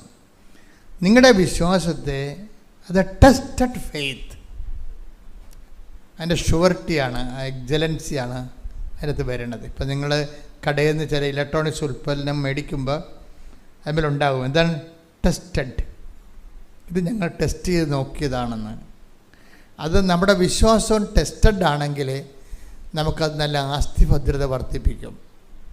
അതിന് ഇതുപോലെ ഓരോ പരീക്ഷ കഴിയുമ്പോഴും ഫെയ്ത്ത് മുമ്പത്തേക്കാൾ പവർഫുള്ളായിരിക്കണം. അല്ലാതെ കർത്താവ് ഇത് ഞങ്ങളോട് ഇങ്ങനെ ചെയ്തല്ല, ഞാൻ കുറേ പ്രാർത്ഥനക്കൊക്കെ നടക്കണമല്ലേ, കർത്താവിനിങ്ങനെ ഞങ്ങളോട് ചെയ്യാവാ എന്നൊക്കെ ചോദിച്ചുകൊണ്ട് നടക്കണം. അതുകൊണ്ട് അവിടെ വെച്ച് ആ വിശ്വാസം കരിഞ്ഞു മാറുകയാണ്. എപ്പോഴും നമ്മൾ ശ്രദ്ധിക്കണം. അതായത് മിണ്ടാതിരുന്നാലും മണ്ടത്തരങ്ങൾ ദൈവത്തോട് ചോദിക്കരുത്. പറഞ്ഞ മനസ്സിലായില്ലേ? മിണ്ടാതിരുന്നാലും മണ്ടത്തരങ്ങൾ ദൈവത്തോട് ചോദിക്കരുത്. അപ്പം കരിഞ്ഞു മാറി സംഭവം. നിങ്ങൾ ചോദിക്കുകയെ, ഞാൻ ഇങ്ങനെ ഉടമ്പടിയൊക്കെ എടുത്തതല്ലേ, അപ്പം ദൈവത്തിന് ഇങ്ങനെ എന്നോട് ചെയ്യാവാ എന്ന് നിങ്ങൾ ചോദിച്ചാൽ, കർത്താവ് പണ്ട് അമ്മയോടും നിക്കോദേമോസിനോടും ഈശോ ഉത്തരം മുട്ടിച്ച ഒരു ചോദ്യമുണ്ട്. എന്താണ്? ഈശോ പ്രീസപ്പോസ് ചെയ്യുന്നൊരു കാര്യമുണ്ട്. നിനക്ക് ഇതൊക്കെ അറിയാവുന്നതെന്നാണ് ഞാൻ ധരിച്ചിരിക്കണതെന്ന് പറയും. അതോടുകൂടി അമ്മ ഫ്ലാറ്റായി. എന്താണ്? 2:48 വായിച്ചേ. ലൂക്കാ 2:48. അവനെ കണ്ടപ്പോൾ മാതാപിതാക്കൾ വിസ്മയിച്ചു. അവന്റെ അമ്മ അവനോട് പറഞ്ഞു, മകനെ നീ ഞങ്ങളോട് ഇങ്ങനെ ചെയ്തതെന്ത്? കണ്ട അമ്മ ചോദിച്ചതാണ്. എന്താണ് ഈ കാണാതെ പോയില്ലേ കർത്താവിനെ? ദേവാലയത്തിൽ വെച്ച് വേദശാസ്ത്രങ്ങളെ തർക്കിച്ചുകൊണ്ടിരുന്ന സമയത്ത് മാതാവിൻ്റെ കയ്യിൽ നിന്ന് വിട്ടുപോയില്ലേ? അതാ ചോദിക്കേണ്ടത്. എൻ്റെ മകനെ നീ എന്താണ് ഞങ്ങളോട് ഇങ്ങനെ ചെയ്തത്? അത് നമ്മളും ചോദിക്കണതാണ്. ഞാൻ ഉടമ്പടി എടുത്തതല്ലേ, എന്താ ദൈവം എന്നോട് ഇങ്ങനെ ചെയ്തത്? അപ്പോൾ ഉടമ്പടി എടുക്കുമ്പോൾ നമ്മളെപ്പോഴും ശ്രദ്ധിക്കേണ്ട ഒരു വിഷയം വെച്ച് കഴിഞ്ഞാൽ, ദൈവത്തിന് നമ്മളെക്കുറിച്ച് അസസ്മെൻ്റ് ഉണ്ട്, നമ്മളെക്കുറിച്ച് നമുക്ക് അസസ്മെൻ്റ് ഇല്ല, എന്നുവെച്ചാൽ വിലയിരുത്തലില്ല. നമ്മളിപ്പോഴും എന്ന് പറയും ഈള പിടിച്ച പിള്ളേരെ പോലെ നടക്കണമെന്നല്ലാതെ, പക്ഷെ ദൈവം ഇങ്ങനെ വളർത്തി ഈ ഉടമ്പടിയിലേക്ക് വരുമ്പോൾ ഒരു മിനിമം നോളജ് നമുക്ക് നമ്മളെക്കുറിച്ച് ഉണ്ടാകണം എന്നാണ് ദൈവം പ്രീസപ്പോസ് ചെയ്യണത്. പണ്ട് ഈ നിക്കോദേമോസിന് ഈ അബദ്ധം പറ്റിയായിരുന്നു. അമ്മയ്ക്ക് പറ്റിയ അതേ അബദ്ധം നിക്കോദേമോസിന് പറ്റി, വേദശാസ്ത്രിക്ക് പറ്റിയായിരുന്നു. വേദശാസ്ത്രി ചോദിച്ചു, പ്രായമായ എനിക്ക് വീണ്ടും അമ്മയുടെ ഉദരത്തിൽ പ്രവേശിക്കാൻ പറ്റുമോ എന്ന് ചോദിച്ചപ്പോൾ ഈശോ ഇതുപോലൊരു ചോദ്യം ചോദിച്ചു. വായിച്ചേ, യോഹന്നാൻ 3:4. നിക്കോദേമോസ് ചോദിച്ചു, ചോദിച്ചു, പ്രായമായ മനുഷ്യന് ഇത് എങ്ങനെ സാധിക്കും? അമ്മയുടെ ഉദരത്തിൽ വീണ്ടും പ്രവേശിച്ച് അവന് ജനിക്കുവാൻ കഴിയുമോ? ഈശോ എന്താ ചോദിച്ചത്? ഈശോയുടെ മറുപടി എന്താ? യോഹന്നാൻ 3:10. യേശു പറഞ്ഞു, നീ ഇസ്രായേലിലെ ഗുരുവല്ലേ? അതാണ് സംഭവം. ഈ പ്രീസപ്പോസ് ചെയ്യണം, നിനക്കിത് അറിയേണ്ടതല്ലേ? അമ്മയോട് ഇത് തന്നെയാണ് ചോദിച്ചിരിക്കുന്നത്, നിങ്ങളോട് ഇത് തന്നെ ചോദിക്കണത്, എന്നോട് ഇത് തന്നെ ചോദിക്കണത്. നീ ഇത്രയും നാൾ ക്രിസ്ത്യാനിയായിട്ട് ജീവിച്ച ആളല്ലേ? പാവത്തങ്ങൾ ആദ്യമായിട്ട് വരുന്നവർക്ക് കുഴപ്പമില്ല. പക്ഷേ നമുക്ക് കുറേ നാൾ ധ്യാനമൊക്കെ കൂടി വരുമ്പോൾ ഈ ചോദ്യം വരും, എന്താണ്? നീ എത്രയോ വർഷങ്ങളായി വചനത്തിൽ എൻ്റെ കൂടെ നടക്കുന്നു. അമ്മയോട് ചോദിച്ചത് എന്താ? അമ്മയോട് എന്താ ചോദിച്ചത്? ഇപ്പോൾ ഇവിടെ എന്താ ഈ നിക്കോദേമോസിനോട് ചോദിക്കണത് എന്താണ്? നീ ഇസ്രയേലിലെ ഗുരുവല്ലേ, ഉപദേഷ്ടാവല്ലേ? എന്താ ചോദിച്ചിരിക്കണത്? നീ ഇസ്രായേലിലെ ഗുരുവല്ലേ, എന്നിട്ടും ഇക്കാര്യമൊന്നും മനസ്സിലാകുന്നില്ലേ? അതാണ് പറഞ്ഞത്. നീ ഇങ്ങനെ കുറേ ധ്യാനങ്ങളൊക്കെ കൂടിയില്ലേ, എന്നിട്ടും നിനക്കിത് മനസ്സിലാവണില്ല എന്ന്. അപ്പോൾ ഈ ധ്യാനങ്ങളൊക്കെ കൂടണത് എന്തിനാണ്? രോഗശാന്തി പ്രാർത്ഥിക്കാനും കുടുംബകാര്യം നടക്കാനല്ല, കുറേ കാര്യങ്ങൾ മനസ്സിലാക്കാൻ വേണ്ടിയാണ്. പറഞ്ഞ മനസ്സിലായില്ലേ? നമ്മൾ ധ്യാനങ്ങളൊക്കെ കൂടണത് എന്തിനാണ്? രോഗശാന്തി നേടാനും മകളെ കെട്ടിക്കാനും PR കിട്ടാനും അല്ല, അതിന് മാത്രമല്ല. എന്തിനാണ്? കുറേ കാര്യങ്ങൾ, ആത്മീയ കാര്യങ്ങൾ മനസ്സിലാക്കണം. ഒന്നിട്ട് വായിച്ച ഭാഗം. യേശു പറഞ്ഞു, നീ ഇസ്രായേലിലെ ഗുരുവല്ലേ? എന്നിട്ടും ഇക്കാര്യമൊന്നും മനസ്സിലാകുന്നില്ലേ? അപ്പൊ ഈ മനസ്സിലായാൽ തന്നെ ചോദ്യങ്ങളൊക്കെ അവസാനിപ്പിക്കും. നീ എന്താണ്, ഞാൻ ഉടമ്പടി എടുത്തിട്ടും നീ എന്താണ് ഞങ്ങളോട് ഇങ്ങനെ ചെയ്തതെന്നല്ലേ പല ആൾക്കാരും ചോദിക്കണത്. അത് ചോദിക്കുന്നതിൻ്റെ കാരണം എന്താണ്? ദൈവത്തിൻ്റെ വചനങ്ങൾ അനുഭവങ്ങൾ, അടയാളങ്ങൾ മാത്രം അന്വേഷിക്കുകയും ദൈവത്തിൻ്റെ വചനങ്ങൾ ദൈവം ആഗ്രഹിക്കുന്ന പോലെ മനസ്സിലാക്കാൻ ശ്രമിക്കാത്തതാണ്. ഈ മനസ്സിലാക്കാൻ ശ്രമിക്കാത്തത് നമുക്ക് മാത്രമല്ല, അമ്മയ്ക്ക് ഈ പ്രശ്നം ഉണ്ടായിരുന്നു. അതാണ്, നീ ഞങ്ങളോട് എന്താണ് ഇങ്ങനെ. അതാ 2:48. അത് കഴിഞ്ഞ് ഈശോ പറഞ്ഞ ഉത്തരവ് എന്താന്ന് നോക്കിയാൽ 2:49. നിങ്ങൾ എന്തിനാണ് എന്നെ അന്വേഷിച്ചത്? ഞാൻ എന്റെ പിതാവിന്റെ കാര്യങ്ങളിൽ വ്യാപൃതനായിരിക്കേണ്ടതാണെന്ന് നിങ്ങൾ അറിയുന്നില്ലേ? അതാണ് പ്രശ്നം. അമ്മ ഇത് അറിയേണ്ടതായിരുന്നു. അറിഞ്ഞിരുന്നെങ്കിൽ അങ്ങനെയുള്ള ചോദ്യം ചോദിക്കത്തില്ലായിരുന്നു. പിതാവിൻ്റെ കാര്യമെന്നും പറഞ്ഞ് ആധ്യാത്മികതയിൽ ഒരു വകുപ്പുണ്ട്. നിങ്ങൾ ദൈവത്തിലേക്ക് വരുമ്പോൾ ആ വകുപ്പിന് സംവരണങ്ങളില്ല, സെക്യൂരിറ്റിയുമില്ല. ഈശോയുടെ കാര്യങ്ങൾക്കാണ് നമുക്ക് സംവരണങ്ങളും നമ്മുടെ പാപങ്ങളൊക്കെ പൊറുക്കുകയും നമുക്ക് കുറേ ദൈവാനുഗ്രഹങ്ങളും അതൊക്കെ തന്ന് നമ്മുടെ സാന്ത്വനവും ക്ഷേമയൊക്കെ തന്നെ ഈശോയുടെ ഡിപ്പാർട്ട്മെൻറ്റിലാണ്. പിതാവിൻ്റെ ഡിപ്പാർട്ട്മെൻറ്റിലാണ് ചെന്ന് അവസാനിക്കണത്. നമ്മൾ അറിയാമല്ല, നമ്മൾ ചെന്ന് അവസാനിക്കണത് എവിടെയാണ്? പിതാവിൻ്റെ ഡിപ്പാർട്ട്മെൻറ്റിലാണ് ചെന്ന് ഈ ജീവിതം അവസാനിക്കണം അവിടെയാണ്. അവിടുത്തെ കാര്യങ്ങൾ നിത്യതയുമായിട്ട് ബന്ധപ്പെട്ടതാണ്. അത് കാരണം അവിടെ നമുക്ക് ഇതില്ല, സബ്സിഡി ഇല്ല, ഗ്രാൻറ്റും ഇല്ല, ഒന്നുമില്ല. മൊത്തം നമ്മൾ തിരിച്ചടക്കണം, ഒരു സുഖവും കിട്ടത്തില്ല. അതാണ് ഫാദേഴ്സ് അഫെയർ എന്ന് പറയുന്ന സംഭവം.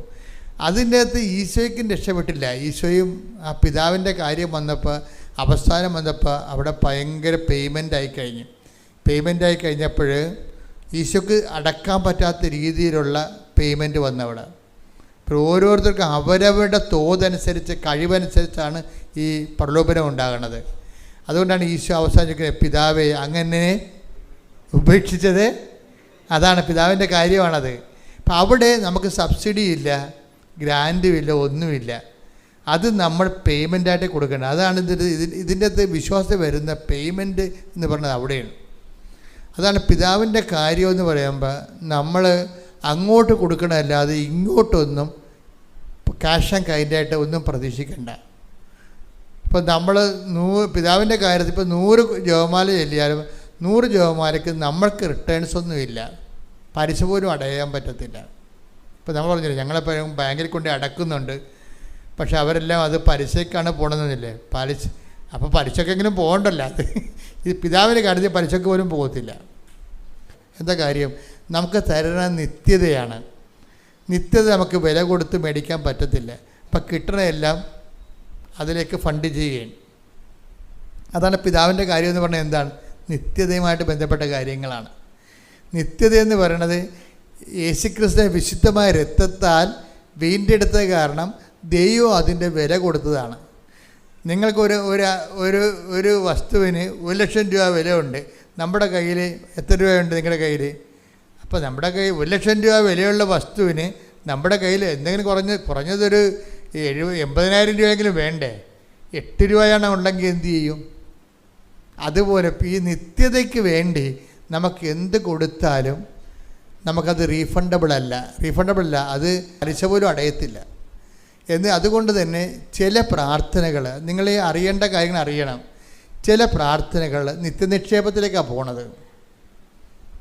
പറഞ്ഞ മനസ്സിലായില്ലേ? ചില പ്രാർത്ഥനകൾ നിത്യനിക്ഷേപത്തിലേക്കാണ് പോണത്. അതിന് നമുക്ക് മറുപടിയില്ല. മറുപടിയില്ലാത്ത കുറേ പ്രാർത്ഥനകളുണ്ടാകും. അത് നിങ്ങൾ അറിയണം. നമ്മൾ ഏത് ഉടമ്പടി എടുത്താലും, ഉടമ്പടിയുടെ മുത്തപ്പനെ എടുത്താലും ചില പ്രാർത്ഥന നിത്യനിക്ഷേപത്തിലേക്കാണ് പോകണം. പിതാവിൻ്റെ കാര്യമാണത്. പിതാവിൻ്റെ കാര്യത്തിലേക്ക് പോകുമ്പോൾ നമ്മൾ ഓർക്കണം, എൻ്റെ നിത്യത, എൻ്റെ മക്കളെ നിങ്ങളും ഞാനും ഓർക്കേണ്ട ഒരു കാര്യം ഇപ്പോൾ എന്നെ സംബന്ധിച്ചിടത്തോളം ആണെങ്കിൽ ചെയ്യാനുള്ള കാര്യമാണെങ്കിൽ ദൈവം ചെയ്തു തരും. ഒരു സംശയമില്ല അക്കാര്യത്തിൽ. ഇത്രയും നാൾ ഞാൻ അങ്ങനെ തന്നെ ദൈവമായിട്ട് ജീവിച്ചിരിക്കണത്. ചെയ്യാനുള്ള കാര്യമാണെങ്കിൽ എൻ്റെ കാര്യമായാലും നിങ്ങളുടെ കാര്യമായാലും ദൈവം ചെയ്തു തരും. എൻ്റെ അത് ഡൗട്ടില്ല. അല്ല പിന്നെ ഞാൻ പറഞ്ഞിട്ടാണ് മാതാവ് പ്രത്യക്ഷപ്പെട്ടത്? അല്ല, ഞാൻ പറഞ്ഞിട്ടാണ് ഉടമ്പടി തന്നത്. ഉടമ്പടിയെക്കുറിച്ച് എനിക്കൊരു കുന്തം അറിയത്തില്ലായിരുന്നു. ഇതെല്ലാം സ്വർഗത്തിൻ്റെ പദ്ധതി പോലെ തന്നതുകൊണ്ട് ദൈവം തന്നതാണ്, ഇങ്ങോട്ട് തന്നതാണ്. അപ്പം അത്രയും ബന്ധം ദൈവമായിട്ടുണ്ട്. പക്ഷേ അതുകൊണ്ട് എന്തെങ്കിലും നിവൃത്തി ഉണ്ടെങ്കിൽ ദൈവം അത് ചെയ്യും. ചില കാര്യങ്ങൾ ദൈവം ചെയ്യേയില്ല. എന്താ കാര്യം?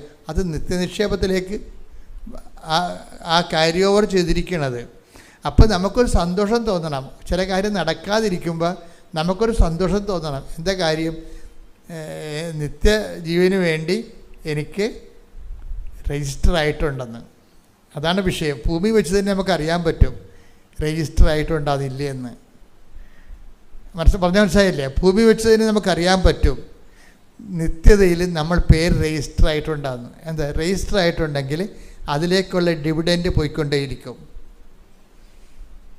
അപ്പോൾ അത് നമ്മൾ വളരെ നിത്യതയ്ക്ക് വേണ്ടിയാണ് ദൈവതിരുസന്നിധിയിൽ ഒരു മനുഷ്യൻ അഭയം പ്രാപിക്കണമെങ്കിൽ അവന് ആധ്യാത്മികത ഒരു നിത്യാഘോഷമായിരിക്കും.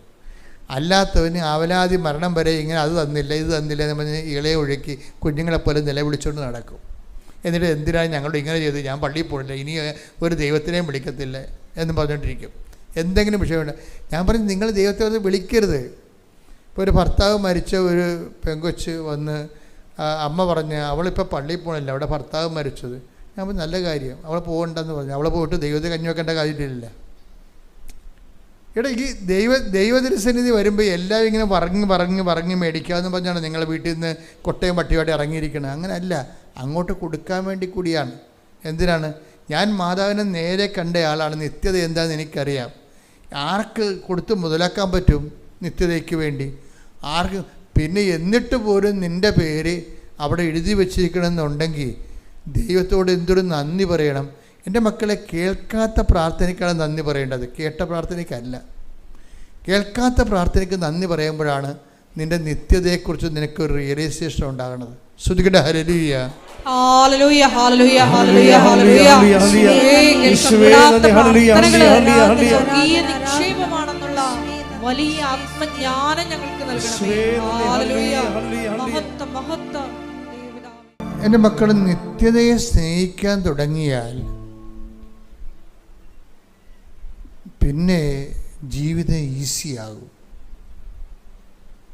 കാര്യം എന്താണ്? ഈശോ പറഞ്ഞത് ബാക്കിയെല്ലാം ചേർത്ത് നൽകും. നിങ്ങൾ ആദ്യം ദൈവരാജ്യവും അത് നീതി അന്വേഷിക്കുക. ബാക്കിയെല്ലാം ചേർത്ത് നൽകും. നമ്മൾ ഇത് മുഴുവനായിട്ട് അവോയ്ഡ് ചെയ്ത് കഴിഞ്ഞാൽ ജീവിതം ഭാരപ്പെടും. നിങ്ങളുടെ ജീവിതം കൊണ്ട് ദൈവത്തിന് പ്രത്യേകം പ്രയോജനമില്ലെങ്കിൽ why should God interfere in it? നിങ്ങളുടെ ജീവിതം കൊണ്ട് ദൈവത്തിന് പ്രയോജനമില്ലെങ്കിൽ എന്തുകൊണ്ടാണ് നിത്യത ഇത്രയും ഭയങ്കരമായ ഒരു നിസ്തുലമായ ചൈതന്യമായി നിൽക്കുന്നതിൻ്റെ കാരണം ഇത് യേശുക്രിസ്തുവിൻ്റെ വിശുദ്ധമായ രക്തത്താൽ വീണ്ടെടുത്തതാണ്. അപ്പോൾ നീ നിത്യതയെ സ്നേഹിക്കുമ്പോൾ നീ നിൻ്റെ കർത്താവിൻ്റെ വിശുദ്ധ രക്തത്തെ ആരാധിക്കുകയാണ് ചെയ്യണത്. നീ നിത്യതയെ സ്നേഹിക്കുമ്പോൾ നീ നിൻ്റെ കർത്താവിൻ്റെ മുൾക്കിടത്തെ നീ അംഗീകരിക്കുകയാണ് ചെയ്യണത്. നീ നിത്യതയെ സ്നേഹിക്കുമ്പോൾ നീ അവൻ്റെ തിരുവിലാല മുറിവിലെ അഭയം പ്രാപിക്കുകയാണ് ചെയ്യണത്. ശ്രുതികട്ടെ ഹല്ലേലൂയ. ഹല്ലേലൂയ ഹല്ലേലൂയ. മഹത്വം മഹത്വം. എന്നെ തേടണമേ അങ്ങേ തിരുമുറിവുകളിൽ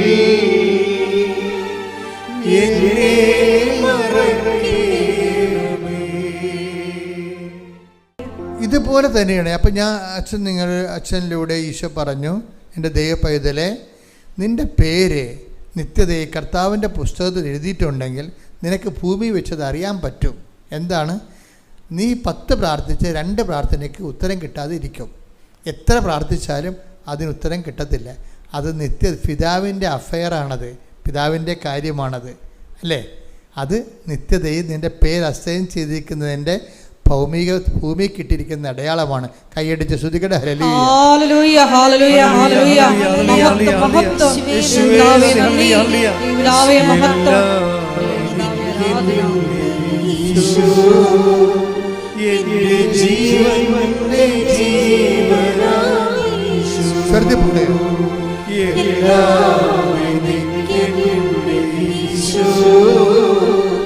എന്റെ ജീവന്റെ ജീവനായി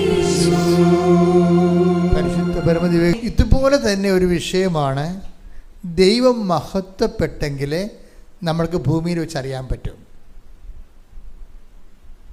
നേരത്തെ എന്താ പറഞ്ഞത്? നിങ്ങളുടെ പേര് നിത്യതയിൽ രജിസ്റ്റർ ചെയ്തിട്ടുണ്ടെങ്കിൽ ഭൂമിയിൽ വെച്ച് അറിയാൻ പറ്റും.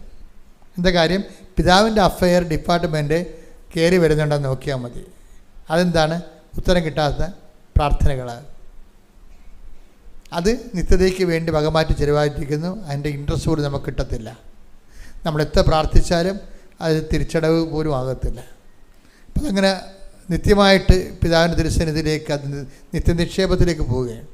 ഇപ്പോഴെന്താ പറയണത്? ഇതുപോലെ തന്നെയാണ് ദൈവപൈതലെ, നീ കാരണം ദൈവം മഹത്വപ്പെട്ടെങ്കിൽ ഭൂമിയിൽ വെച്ച് നിനക്കറിയാൻ പറ്റും. അതെങ്ങനെ അറിയണം? ഇതൊക്കെ അറിയണ്ടേ? എന്താണ് സ്വർഗത്തിൽ നിന്നെക്കുറിച്ച് സംഭവിക്കുന്ന കാര്യങ്ങൾ എന്താണെന്ന് നീ ഭൂമിയിൽ അറിയണം. അപ്പോൾ ആണ് നമ്മൾ കണ്ണ് കണ്ടുകൊണ്ട് യാത്ര ചെയ്യണത്. അല്ലെങ്കിൽ നമ്മൾ ഇരുട്ടത്ത് പൂടി പോണ പോലെ ഇരിക്കും, തപ്പിത്തടഞ്ഞു പോകും. വിശ്വാസത്തിൽ തപ്പിത്തടച്ചിലൊന്നും പാടില്ല, നേരെ കണ്ട് പോകണം. കുറേ വയസ്സായി കഴിഞ്ഞാൽ പിന്നെ കണ്ണും പൂട്ടി പോകണ്ടേ? നിങ്ങളുടെ വീട്ടിൽ കുറേ വയസ്സായി കഴിഞ്ഞാൽ കറണ്ട് പോയാൽ പിന്നെ നിങ്ങൾ അവിടെ നിൽക്കുക. നിങ്ങളുടെ വീട്ടിൽ നിങ്ങൾ 10-50 കൊല്ലമായിട്ട് ജീവിക്കുകയാണ്, കറണ്ട് പോയാൽ തന്നെ അവിടെ തന്നെ നിൽക്കുക? ഇല്ല. കറണ്ട് ഉള്ളതുപോലെ നിങ്ങൾക്കറിയാം ഓരോ സ്ഥലം എവിടെയാണ്, ഫ്രിഡ്ജ് എവിടെയാണ്, അല്ലേ, സ്വിച്ച് എവിടെയാണ്, എല്ലാം നിങ്ങൾക്ക് കാണാപ്പാടമാണ്. എന്താ കാണുന്നില്ല, പക്ഷേ കാണാപ്പാടമാണ്. എന്താ കാര്യം? നിങ്ങൾക്ക് പരിചയം കൊണ്ടാണ്. അപ്പം കുറേ വിശ്വാസത്തിൽ ജീവിച്ച് കഴിയുമ്പോൾ എല്ലാം നമുക്ക് കാണാപ്പാടമാകും. നമുക്ക് ഏത് കറണ്ട് പോയാലും ഇരുട്ടാണെങ്കിലും നമുക്ക് തപ്പിത്തടച്ചിലില്ല, നേരെ ചെന്നെടുത്തിട്ട് വരും. ശ്രുതികട്ടെ ഹല്ലേലൂയ.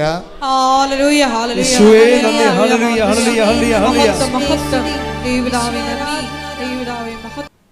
ദൈവം മഹത്വപ്പെട്ടാൽ നമുക്ക് ഭൂമിയിൽ വെച്ച് അറിയാൻ പറ്റും. അതെങ്ങനെ അറിയണത്? അത് 2 കൊരിന്ത്യർ 1:20 വായിക്കണം. 2 കൊരിന്ത്യർ 1:20. ദൈവത്തിന്റെ സകല വാഗ്ദാനങ്ങളും പറഞ്ഞേ.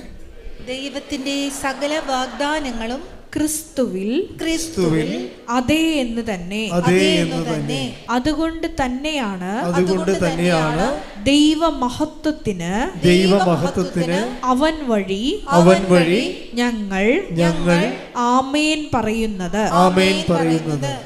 അപ്പോൾ ഇത് വിഷയം എന്ന് വെച്ച് കഴിഞ്ഞാൽ ദൈവത്തിൻ്റെ സകല വാഗ്ദാനങ്ങളും വാഗ്ദാനങ്ങളെല്ലാം പ്രാപിക്കുന്നത് എങ്ങനെയാണ്? ഒറ്റ വാക്കുകൊണ്ടാണ്. അതിൻ്റെ സിംഗിൾ പാസ്വേഡാണ്. ദൈവത്തിന് 8855 വാഗ്ദാനങ്ങളുണ്ട് ബൈബിളിലെ. ഇതെല്ലാം നമ്മുടെ ഈ അനുദിന ജീവിതത്തിനും നിത്യജീവിതത്തിനും ആവശ്യമായ അനുധാരികൾ ഉള്ളടക്കം ചെയ്തിരിക്കുന്നതാണ്. നമ്മൾ അനുഗ്രഹം പ്രാപിക്കുക എന്ന് വെച്ച് കഴിഞ്ഞാൽ അനുഗ്രഹം പ്രാപിക്കുക എന്ന് വെച്ച് കഴിഞ്ഞാൽ ബൈബിൾ അനുസരിച്ച് വാഗ്ദാനം പ്രാപിക്കണമെന്നതിൻ്റെ അർത്ഥം. ഈ സകല വാഗ്ദാനവും നമുക്ക് പ്രാപിക്കാൻ പറ്റും. എങ്ങനെ പ്രാപിക്കാൻ പറ്റും? ദൈവമഹത്വത്തിന് അവൻ്റെ നാമത്തിൽ എന്തു ചെയ്യണം? ആമേൻ പറയണം. അപ്പം ഒരു നല്ല വിശ്വാസി ആയിരിക്കുക എന്ന് വെച്ച് കഴിഞ്ഞാൽ നല്ലവണ്ണം ആമേൻ പറയാൻ പഠിക്കണമെന്ന്. അല്ല കാരിക്കൂവി ആമേൻ എന്ന് പറയണവരല്ല. അപ്പം ആമേനെന്ന് ശബ്ദമില്ല എന്നുള്ളതാണ് വിഷയം. ആമേൻ എന്ന സംഭവത്തിന് ശബ്ദമില്ലാതെ ആമേൻ പറഞ്ഞ ആളാണ് അമ്മ. അമ്മയുടെ ജീവിതം മുഴുവനും അങ്ങനെയാണ്. എന്താണ്? ഇതാ കർത്താവിൻ്റെ ദാസി, അങ്ങേ വചനം പോലെ എന്നിൽ അതാണ് ആമേൻ എന്ന് പറയുന്നത്. നിൻ്റെ തിരുമനസ്സ് എന്നിൽ നിറവേറട്ടെ, ഫിയാത്ത്. നിശബ്ദ അമ്മ അതിനാണ് വേറൊരു വാക്ക് പറയണത്. എന്താണ്? ഹൃദയത്തിൽ സംഗ്രഹിച്ചു. അതാണ് ആമേൻ. അമ്മ ഹൃദയത്തിൽ സംഗ്രഹിച്ചു എന്ന് വെച്ചാൽ ഞാൻ അക്സെപ്റ്റ് ചെയ്തിരിക്കുന്നു. ഞാൻ ഇത് തർക്കിക്കത്തില്ല, ബഹളം ഉണ്ടാകത്തില്ല. ഞാൻ സഹനദാസിയായി. അല്ലേ? പഴയ നിയമത്തിൽ എന്താ എഴുതിയിരിക്കുന്നത്? സഹനദാസൻ. എന്തിൻ്റെ സ്വഭാവം എന്താണ്? Characteristic of a suffering servant. എന്താണ് അത്? അവൻ തർക്കിക്കുകയോ ബഹളമുണ്ടാക്കുകയില്ല. തെരുവീഥികളിൽ അവൻ്റെ സ്വരം ആരും കേൾക്കുകയില്ല. Take the bed of God. Mathai 12:18-19 തിരുവചനങ്ങൾ. ഇതാ ഞാൻ തിരഞ്ഞെടുത്ത എൻ്റെ ദാസൻ, എൻ്റെ ആത്മാവ് പ്രസാദിച്ച എൻ്റെ പ്രിയപ്പെട്ടവൻ. ഞാൻ അവൻ്റെ മേൽ എൻ്റെ ആത്മാവിനെ അയക്കും. അവൻ വിജാതിയരെ ന്യായവിധി അറിയിക്കും. അവൻ തർക്കിക്കുകയോ ബഹളം കൂട്ടുകയോ ഇല്ല. തെരുവീഥികളിൽ അവൻ്റെ ശബ്ദം ആരും കേൾക്കുകയില്ല. നീതിയെ വിജയത്തിലെത്തിക്കുന്നത് വരെ അവൻ ചതഞ്ഞ ഞാങ്ങണ ഒടിക്കുകയില്ല. പുകഞ്ഞ തിരി കെടുത്തുകയുമില്ല. പുകഞ്ഞ തിരി എന്ന് പറഞ്ഞാൽ വിശ്വാസമാണ്. അത് എന്താ? നീതിയെ വിജയത്തിലെത്തിക്കുന്നവരെ തിരി കെടുത്തത്തില്ലെന്ന്. എന്ന് വെച്ച് കഴിഞ്ഞാൽ വിശ്വാസത്തിൽ നിലനിൽക്കും. ദൈവഹിതം നിറവേറ്റുന്നവരെ. നീതി എന്ന് പറഞ്ഞാൽ എന്താണ്? ദൈവഹിതമാണ്. ദൈവഹിതം നിറവേറ്റുന്നവരെ വിശ്വാസത്തിൽ നിലനിൽക്കുമെന്നാണ് ഈ പറയണത്. അപ്പം ഇത് ഒരു പരിചരണമാണ്. ദൈവഹിത പ്രകാരമുള്ളൊരു പരിചരണമാണ്. അപ്പം ചില കാര്യങ്ങൾക്ക് അവിടെ പറയണ നിശബ്ദമായ ആമേനാ പറയേണ്ടത്. ചില കാര്യങ്ങൾക്ക് നിശബ്ദമായ ആമേൻ. അതിന് ബൈബിൾ എന്താ പറയണത്? 2:19, 2:52 ലൂക്കാൻ്റെ സുവിശേഷം എന്താ പറയണത്? ഹൃദയത്തിൽ സംഗ്രഹിക്കുക. ആരുണ്ടാക്കിയ ആധ്യാത്മികതയെ? അമ്മയുടെ ആത്മാവിനെ കൈയടിച്ച് ശ്രദ്ധിക്കട്ടെ. എല്ലാ ചോദ്യങ്ങളുടെ മുമ്പിൽ ഹൃദയത്തെ സംഗ്രഹിച്ച്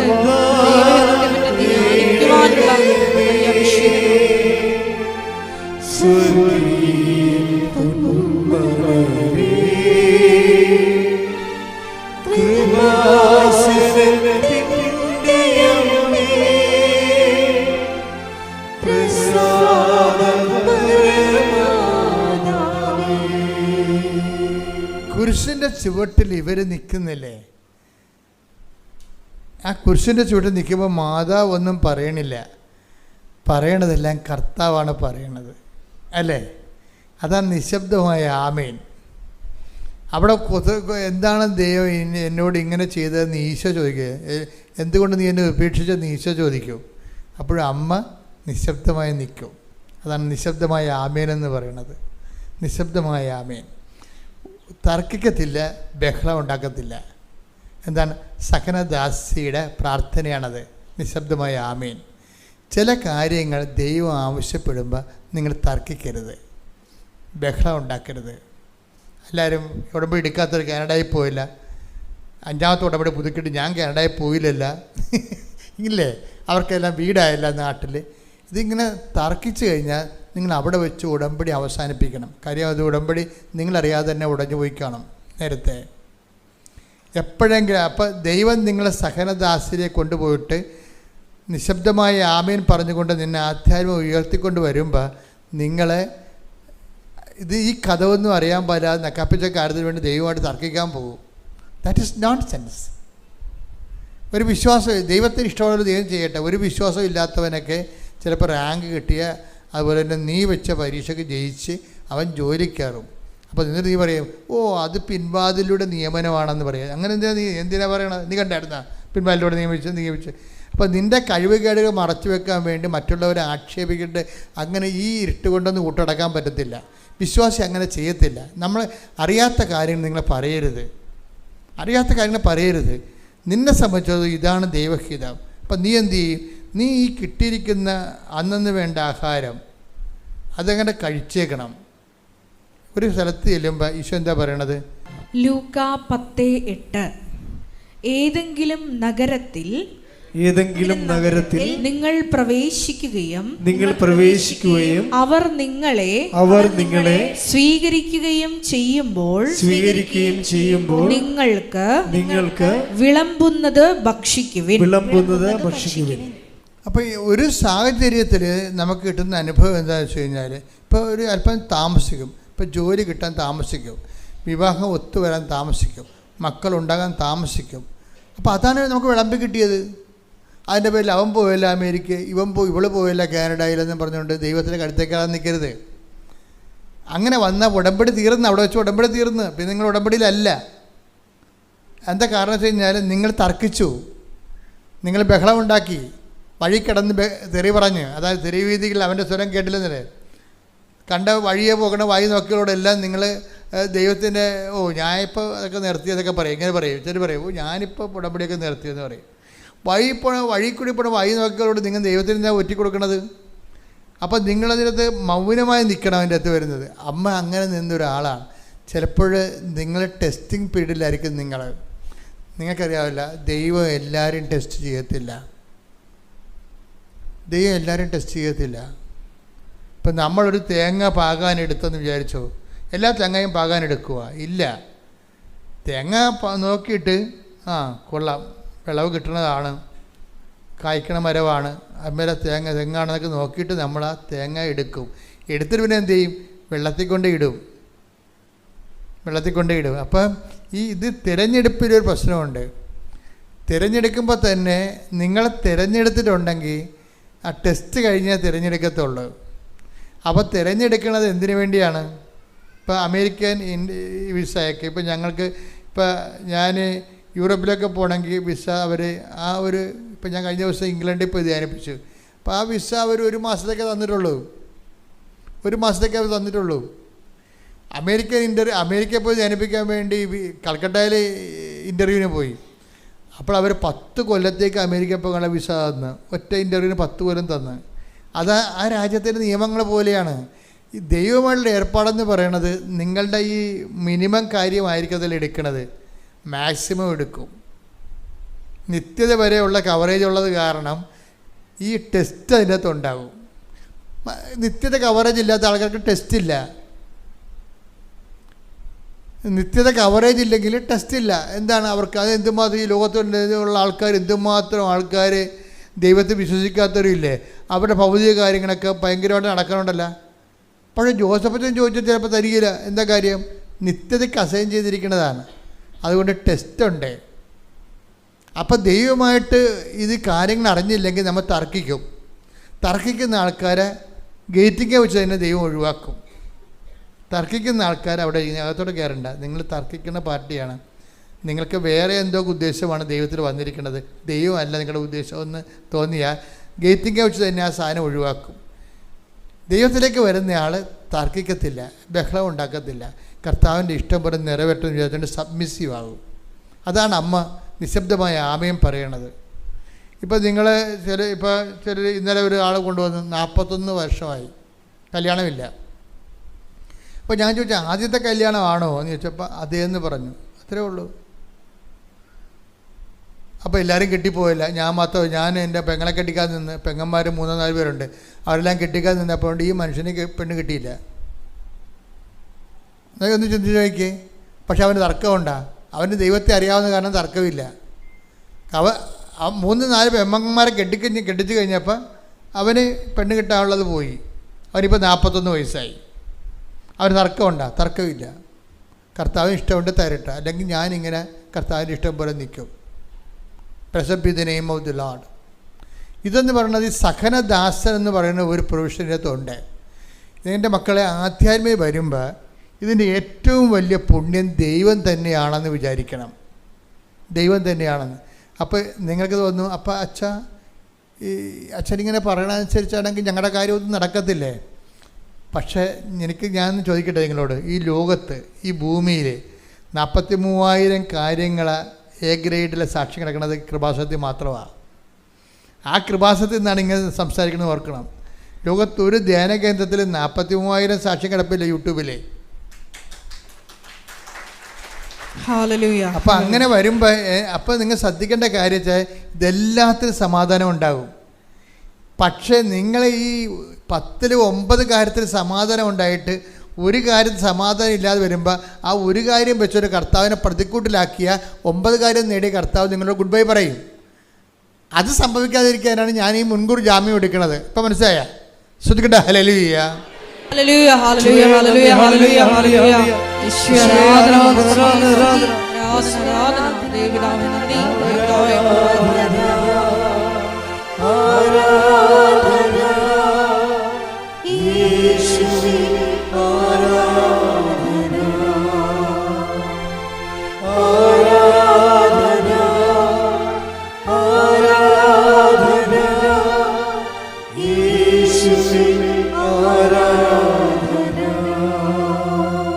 എല്ലാവരും എഴുന്നേൽക്കുക. രോഗസൗഖ്യ പ്രാർത്ഥനയിലേക്ക് പ്രവേശിക്കുകയാണ്. നമ്മൾ ജീവിത ദുരിതങ്ങൾക്കും ജീവിത തടസ്സങ്ങൾക്കെതിരെയുള്ള ദൈവിക ശാസന പ്രാർത്ഥനയാണ്.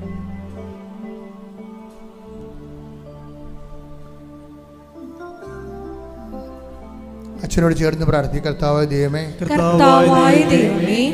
അങ്ങയുടെ വിശുദ്ധ പൗരോഹിത്യത്തെ മഹത്വപ്പെടുത്തണമേ. സഭയിലുള്ള സാന്നിധ്യം പ്രകടമാക്കണമേ. അമ്മേ പരിശുദ്ധമ്മേ, ദേവമാതാവേ, കൃപാസന അൾത്താരയില്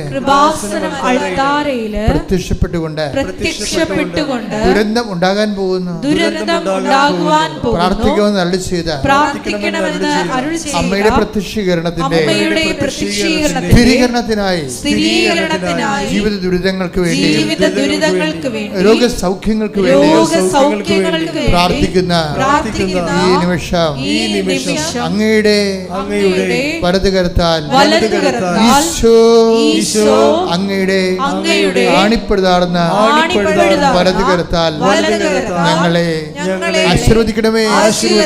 തീർത്ഥാടനത്തിലെ പ്രാർത്ഥിക്കുന്നവരും ഓൺലൈനിലെ പ്രാർത്ഥിക്കുന്നവരും ഈ നിമിഷം കർത്താവിന്റെ ചൈതന്യത്തിലെ നിറയട്ടെ.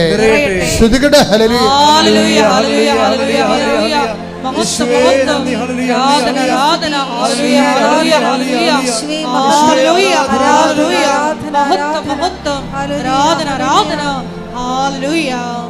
എൻ്റെ മക്കളെ, അച്ഛൻ ഇപ്പൊ പ്രാർത്ഥിക്കുമ്പോഴേ ഈ മക്കളില്ലാത്തവരില്ലേ, അവരടിവയറ്റി കൈവച്ച് പ്രാർത്ഥിക്കണം. ഇനി അവരിവിടെ ഇല്ലെന്ന് വിചാരിച്ചോ, നിങ്ങൾ അമ്മയാണ് ഇവിടെ ഉള്ളത്. അമ്മ മകൾക്ക് വേണ്ടി അടിവയറ്റി കൈവച്ച് പ്രാർത്ഥിക്കണം. കർത്താവല്ലേ ഇതെല്ലാം കാണുകയും എടുക്കുകയും ചെയ്യുന്നത്. അവർ നെഞ്ചുവേദനയുള്ളവരും സ്ട്രോക്ക് വന്നവരും ശിരസിൽ നെറ്റിയിൽ കൈവച്ചുകൊണ്ട് പ്രാർത്ഥിക്കണം. നെഞ്ചുവേദന വന്നവർ ഹൃദയത്തിൽ കൈവച്ചുകൊണ്ട് പ്രാർത്ഥിക്കണം. അച്ഛൻ നിങ്ങൾക്ക് വേണ്ടി പ്രാർത്ഥിക്കുന്ന സമയമാണ്. അവന് ഡിസ്ചാർജൊക്കെ ഉള്ളവരും അടിവയറ്റി കൈവച്ച് പ്രാർത്ഥിക്കണം.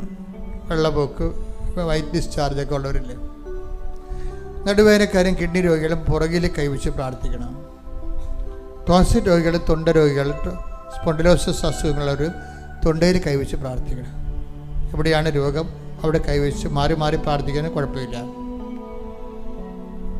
എവിടെയാണ് രോഗം അവിടെ കൈവച്ച് മാറി മാറി പ്രാർത്ഥിക്കാൻ കുഴപ്പമില്ല. കർത്താവേ, അങ്ങയുടെ മക്കൾക്ക് വേണ്ടി അങ്ങയുടെ അഭിഷേകത്തിന് പ്രാർത്ഥിക്കാൻ തുടങ്ങുന്നു. കർത്താവേ, 39 വർഷം നിന്റെ ബലിയർപ്പിക്കുവാൻ നീ എന്നെ യോഗ്യനാക്കി. ഞാൻ നിനക്ക് നന്ദി പറയുന്നു. ഞങ്ങളുടെ പ്രാർത്ഥനകൾ കേട്ടിട്ടുകൊണ്ട് നിന്റെ ഔദാര്യ അനുഗ്രഹത്തിൻ്റെ ഭാഗമായി ലോകത്തോട് സംസാരിക്കാൻ നീ അൾത്താറിൽ പ്രത്യക്ഷപ്പെട്ടു. ആ പ്രത്യക്ഷീകരണത്തിൻ്റെ യോഗ്യതയാൽ അങ്ങയുടെ മക്കൾക്ക് വേണ്ടി പ്രാർത്ഥിക്കുകയാണ്. ഈശോയെ, ഒരു തലവേദന ഉള്ളവർ പോലും സുഖപ്പെടാതെ ഇവിടുന്ന് പോകരുത്. കർത്താവേ, നിന്റെ തിരുമുറിവാർന്ന വലതുകരം ഈ മക്കളുടെ ശിരസിൽ വെക്കണം. കർത്താവേ, നിന്റെ തിരുമുറിവാർന്ന വലതുകരം ഈ മക്കളുടെ ശിരസിൽ വെക്കണം. ഓൺലൈനിൽ പ്രാർത്ഥിക്കുന്നവരും ശിരസ് കൈവച്ചുകൊണ്ട് പ്രാർത്ഥിക്കട്ടെ. എവിടെയാണ് നിങ്ങളുടെ രോഗങ്ങൾ അവിടെ എല്ലാം കൈകൾ വെക്കാൻ അടിപ്പിടർ പോലെ, വൈദ്യുത ആഘാതം പോലെ ദൈവികമായ ശക്തി അമ്മയുടെ മധ്യസ്ഥത്തിൽ എല്ലാ രക്തസാക്ഷികളെ, വേദസാക്ഷികളെ, വിശുദ്ധന്മാരെയും സാക്ഷി നിർത്തിക്കൊണ്ട് അടിപ്പിട പോലെ ദൈവികമായ ശക്തി നിങ്ങൾക്ക് ഇറങ്ങി വസിക്കുന്ന സമയമാണ്. സ്വർഗം തുറക്കുന്ന സമയമാണ്. എല്ലാ മലക്കുമാരും നിങ്ങൾക്ക് വേണ്ടി പ്രാർത്ഥിക്കുന്ന സമയമാണ്. എൻ്റെ കർത്താവേ, എൻ്റെ ദൈവമേ, എൻ്റെ കർത്താവേ, എൻ്റെ ദൈവമേ, കർത്താവേ, നിന്റെ തിരുമുറിവാർന്ന വലതുകരം അങ്ങയുടെ മക്കളുടെ ശിരസിൽ വെക്കണമേ. എൻ്റെ കർത്താവേ, എൻ്റെ ദൈവമേ, അടിപ്പിട പോലെ ദൈവിക ശക്തി നിങ്ങളെ കൊടുക്കട്ടെ. മക്കളില്ലാത്തവരെ നീ സ്പർശിക്കണമെന്ന് പ്രാർത്ഥിക്കുന്നു. സ്പോണ്ടിലോസിസ് രോഗമുള്ളവരെ നീ സ്പർശിക്കണമെന്ന് പ്രാർത്ഥിക്കുന്നു. മുട്ടിന് വേദന, മുട്ടൊടിഞ്ഞവരെ, തുടയിലൊടിഞ്ഞവരെ, വെരിക്കോസിൻ്റെ രോഗമുള്ളവർ, ശരീരം അഴുകുന്നവർ, ചിരങ്ങ് രോഗികൾ, ചൊറി രോഗങ്ങൾ, ത്വക്ക് രോഗങ്ങൾ, അതുപോലെയുള്ള എല്ലാവിധ ത്വക്ക് രോഗങ്ങൾ കർത്താവിൻ്റെ വിശുദ്ധമായ രക്തത്താൽ ഇപ്പോൾ കഴുകപ്പെടട്ടെ. നടുവേദനക്കാർ, കിഡ്നി രോഗികൾ, കരരോഗികൾ, ഹൃദയ രോഗികൾ, പല്ലുവേദന ഉള്ളവർ, തൊണ്ട രോഗമുള്ളവർ, ശ്വാസകോശ രോഗികൾ, പ്രഷർ കുറഞ്ഞവർ, പ്രഷർ കൂടിയവർ, ഷുഗർ രോഗികൾ, യേശുക്രിസ്തു നാമത്തിൽ സൗഖ്യം പ്രാപിക്കട്ടെ. ഈശോ അപ്പാ, അങ്ങേ പുത്രനായ യേശുക്രിസ്തുവിന്റെ നാമത്തിൽ, അങ്ങേ പുത്രനായ യേശുക്രിസ്തുവിന്റെ നാമത്തിൽ അടയാളങ്ങൾ സംഭവിക്കട്ടെ, അടയാളങ്ങൾ സംഭവിക്കട്ടെ.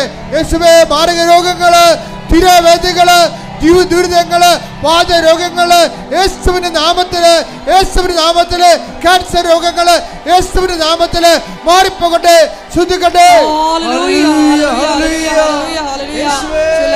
സുഖപ്പെട്ടുകൊണ്ട് ഈ ആരാധനയിലൂടെ അങ്ങയുടെ നാമത്തെ വീണ്ടും വീണ്ടും. ജോലിയില്ലാത്തവരെ, ഒരു സ്ഥാപനത്തിൽ ജോലി നഷ്ടപ്പെട്ടിട്ട് ജോലിയില്ലാതെ നിന്ന് വേറെ സ്ഥാപനത്തിന് വേണ്ടി ജോലിക്ക് ശ്രമിക്കുന്നവരെ, വിസ കാലാവധി കഴിഞ്ഞവരെ, അത് പുതുക്കി കിട്ടാൻ വേണ്ടി കണ്ണീരോടെ പ്രാർത്ഥിക്കുന്നവരെ, അവരുടെ കൂടെ കൃപാസനവും അച്ഛനും ചേർന്ന് പ്രാർത്ഥിക്കുകയാണ്. പരിശുദ്ധ അമ്മ അവർക്ക് വേണ്ടി മാധ്യസ്ഥം വഹിക്കുന്ന സമയമാണെന്ന് ഓർത്തിട്ട് അവർ ആരെങ്കിലും ഈ ലോകത്തെ ഏതെങ്കിലും ഭാഗങ്ങളിൽ ഇപ്പോൾ ധ്യാനം കൂടുന്നുണ്ടെങ്കിൽ ഈ സമയത്ത് അവർ മുട്ടിൽ നിന്ന് പ്രാർത്ഥിക്കേണ്ടതാണ്. സ്ഥലം വിറ്റുമാറാൻ ആഗ്രഹിക്കുന്നവരെ, തൊഴിലുരുപ്പടികൾ വിറ്റുമാറാനോ അതിനെ അഭിവൃദ്ധിക്ക് വേണ്ടിയോ പ്രാർത്ഥിക്കുന്നവരെ, അതുപോലെ തന്നെ കാർഷിക മേഖലകളെ, കടങ്ങളും വിഷമത്തിൽ അനുഭവിക്കുന്നവരെ, കാർഷിക വരുമാനങ്ങളിലെ തകർച്ച സംഭവിക്കുന്നവരെ, മത്സ്യത്തൊഴിലാളികൾ,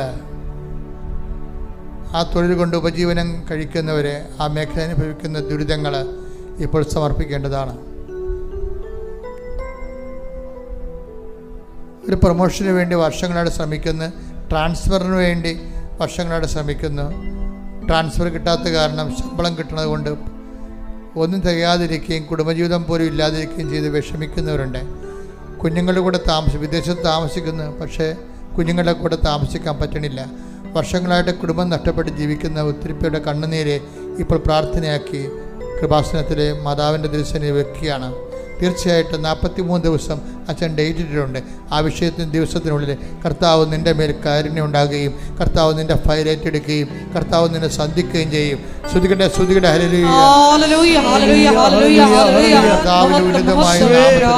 സഭയുടെ അധികാരത്തിൽ, പുരുഷൻ്റെ അടയാളത്തിൽ നിന്റെ ജീവിത ദുരിതങ്ങള്, ജീവിത തടസ്സങ്ങള് യേശുക്രിസ്തു നാമത്തിൽ മാറിപ്പോകട്ടെ. ശ്രുതികട്ടെ, ഹല്ലേലൂയ, ഹല്ലേലൂയ, ഹല്ലേലൂയ, ഹല്ലേലൂയ. മഹത്വം, മഹത്വം, ആരാധന. ഹല്ലേലൂയ, ഹല്ലേലൂയ, ഹല്ലേലൂയ.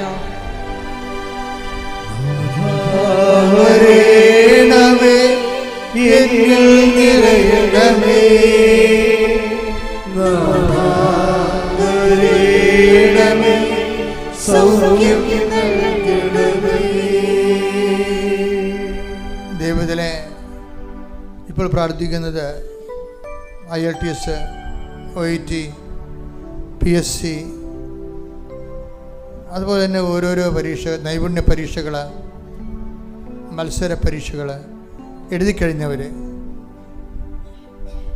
ഇൻകം ടാക്സിൻ്റെ പരീക്ഷകൾ, ബാങ്ക് ടെസ്റ്റുകൾ എഴുതിക്കഴിഞ്ഞവർ, എഴുതാൻ പോകുന്നവർ, അതിനുവേണ്ടി പരിശ്രമിക്കുന്നവർ, അതിൻ്റെ റിസൾട്ട് പ്രതീക്ഷിക്കുന്നവർ, അവർക്ക് ഉന്നതമായ വിദ്യാഭ്യാസമോ അതിന് യോഗ്യത ലഭിക്കാൻ വേണ്ടി പ്രാർത്ഥിക്കുന്നവർ, ഇതെല്ലാം ഉടമ്പടിയുടെ വിഷയങ്ങളാണ്. അതെല്ലാം മേലും ദൈവത്തിൻ്റെ ചൈതന്യം ഉണ്ടാകും.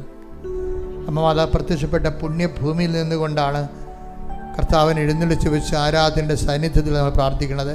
ഈ വിഷയത്തിൽ നിന്നെ വേദനിപ്പിക്കും മക്കളില്ലാത്തവർ, ഉള്ള മക്കൾക്ക് ഓട്ടിസവും അതുപോലെ തന്നെ ഹൈപ്പർ ആക്ടിവിറ്റിയൊക്കെ ഉണ്ട്, മാതാപിതാക്കന്മാർ നരകതുല്യമായ വേദന അനുഭവിക്കുന്നവർ, പരിശുദ്ധ അമ്മയുടെ മാധ്യസ്ഥത്തിൽ ഈശോയ്ക്ക് ഏൽപ്പിക്കണ കുഞ്ഞുങ്ങളെ ശ്രുതികടേ ശ്രുതികടേ. ഹല്ലേലൂയ ഹല്ലേലൂയ ഹല്ലേലൂയ. മഹത്വം മഹത്വം ആരാധന ആരാധന. ഹല്ലേലൂയ ഹല്ലേലൂയ ഹല്ലേലൂയ ഹല്ലേലൂയ ഹല്ലേലൂയ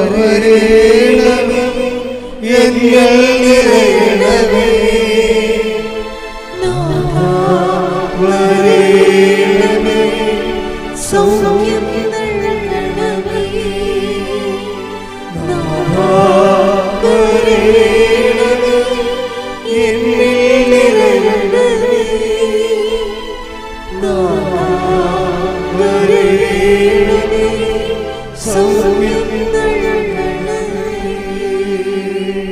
കടകമ്പോളങ്ങൾ നടത്തുന്നവർ, ഒറ്റയും പാട്ടത്തിലും താമസിക്കുന്നവർ, വാടകക്കാലം കഴിഞ്ഞിട്ട് ഇറങ്ങിപ്പോകാൻ പറയുന്നവർ, അതിൻ്റെ വേദന അനുഭവിക്കുന്നവർ, അതേസമയം തന്നെ ഇറങ്ങി തരാതെ ഇരിക്കുന്നത് കാരണം അവരെ മറ്റൊരു വിഷമിക്കുന്നവർ, ഇതിനെല്ലാം സൊല്യൂഷൻ വേണം. രണ്ട് കക്ഷികളുമുണ്ട്, അവർക്ക് രണ്ടുപേർക്കും ജീവിക്കണം. അതെല്ലാം ദൈവതിരുസന്നിധിയിൽ സമർപ്പിക്കുന്ന വിഷയങ്ങളാണ്. പല പല രോഗങ്ങളും മാറി മാറി വരികയും മാറാതെ നിൽക്കുന്ന രോഗങ്ങളുണ്ട്. വെള്ളപ്പണ്ട് രോഗങ്ങൾ, സോറിയാസിസ് രോഗങ്ങൾ, അവിടെയെല്ലാം വിശുദ്ധമായ രക്തം കർത്താവ് തളിക്കപ്പെടുന്നതിനെ പ്രാർത്ഥിച്ചുകൊണ്ട് ശ്രദ്ധിക്കട്ടെ. ഹല്ലേലൂയ ഹല്ലേലൂയ ഹല്ലേലൂയ.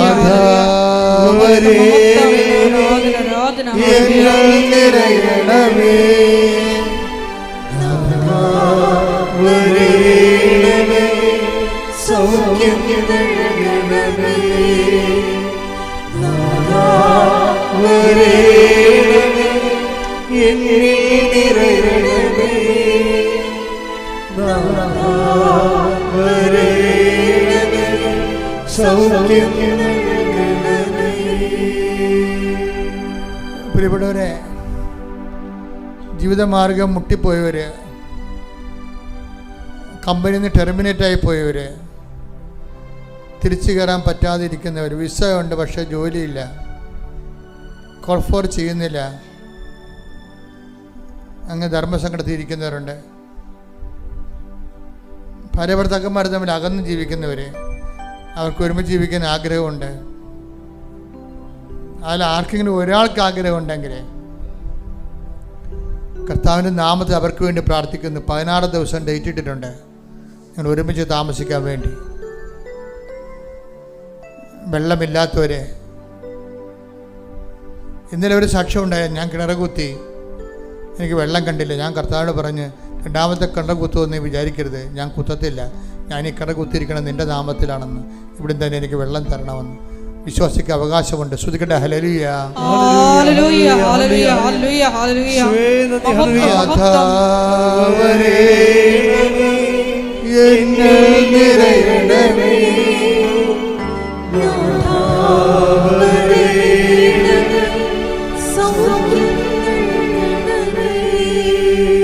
കർത്താവ് ജീവനോടെ മഹത്വപൂർണനായി ആരാധ്യനായി അനുഗ്രഹദാതാവായി നിൽക്കുന്ന സമയമാണ്. അമ്മ പരിശുദ്ധമ്മ ദേവമാത നമുക്ക് വേണ്ടി മാധ്യസ്ഥം വഹിക്കുന്നു. നിങ്ങൾ സന്തോഷമായിരിക്കണം. ഓൺലൈനിലുള്ളവരും ഇപ്പോൾ സന്തോഷത്തോടെ പ്രാർത്ഥിക്കണം. കാരണം നമ്മൾ ദൈവത്തിൻ്റെ സാക്ഷാത് ദൈവത്തിൻ്റെ തിരുസന്നിധിയിൽ അവിടുത്തെ അമ്മയായ പരിശുദ്ധ കന്യാമറിയത്തിൻ്റെ നമുക്ക് വേണ്ടി മാധ്യസ്ഥത്തിലാണ് നമ്മൾ നിൽക്കുന്നതെന്ന് ഓർക്കണം. വിശ്വാസത്തിനെതിരെ സംസാരിക്കുന്നവരെ പുച്ഛത്തോടെ പുറന്തള്ളണം. നീ നിൻ്റെ വിശ്വാസമായി നീ മുന്നോട്ട് പോകും. നമ്മൾ നേടും, കൃപ ധരിക്കും, നമ്മൾ ജയിക്കും. ശ്രുതികട്ടെ ഹല്ലേലൂയ. ഹല്ലേലൂയ. ഉണ്ട്. ഹല്ലേലൂയ, ഹല്ലേലൂയ, ഹല്ലേലൂയ. യേശുവേ നന്ദി, യേശുവേ ആരാധന. ഹല്ലേലൂയ. മഹത്വം, മഹത്വം, ആരാധന, ആരാധന. ഹല്ലേലൂയ. മുട്ടിൻ്റെ താഴെ, മുട്ടിൻ്റെ മുകളിൽ ഒരു വലിയ ചൊറി പോലെ കുരുവാണ്. എന്ത് അപകടത്തിൽ അത് പൊറുക്കാതെ കിടക്കുന്ന വ്രണമാണ്. കർത്താവ് സുഖപ്പെടുന്ന സന്ദേശമുണ്ട്. ഹല്ലേലൂയ, ഹല്ലേലൂയ, ഹല്ലേലൂയ. യേശുവേ നന്ദി, യേശുവേ ആരാധന. ഹല്ലേലൂയ. വചനം വായിക്കാതെ കുറേ ദിവസമായിട്ട് ഇപ്പോൾ വചനം വായിക്കുന്നില്ല. നിങ്ങളിന്ന് ചിന്തിച്ചായിരുന്നു, ഞാൻ വായിച്ചിട്ട് കുറേ ദിവസം ആയല്ലോ എന്ന്. അത് ശരിയാണെന്ന് ഈശോ പറയുന്നു. വചനം വായിക്കുന്നതായിട്ട് ദർശനമുണ്ട്. അതുകൊണ്ട് വചനം വായന നിർത്തിയവർ തീക്ഷണമായിട്ട് വായിക്കാൻ വേണ്ടി പരിശുദ്ധാത്മാവ് ആവശ്യപ്പെടുന്നു. ഹല്ലേലൂയ, ഹല്ലേലൂയ, ഹല്ലേലൂയ. യേശുവേ നന്ദി, യേശുവേ ആരാധന. ഹല്ലേലൂയ. സമാപനാശീർവാദം.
പരിശുദ്ധ പരമ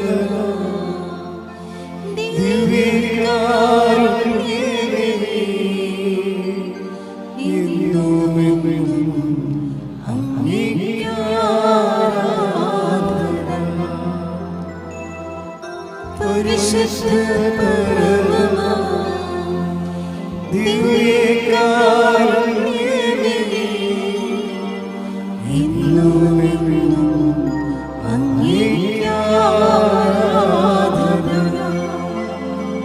പരിശുദ്ധ പരമ ദിവ്യകാരുണ്യമേ, എന്നുമെന്നും അങ്ങേക്ക്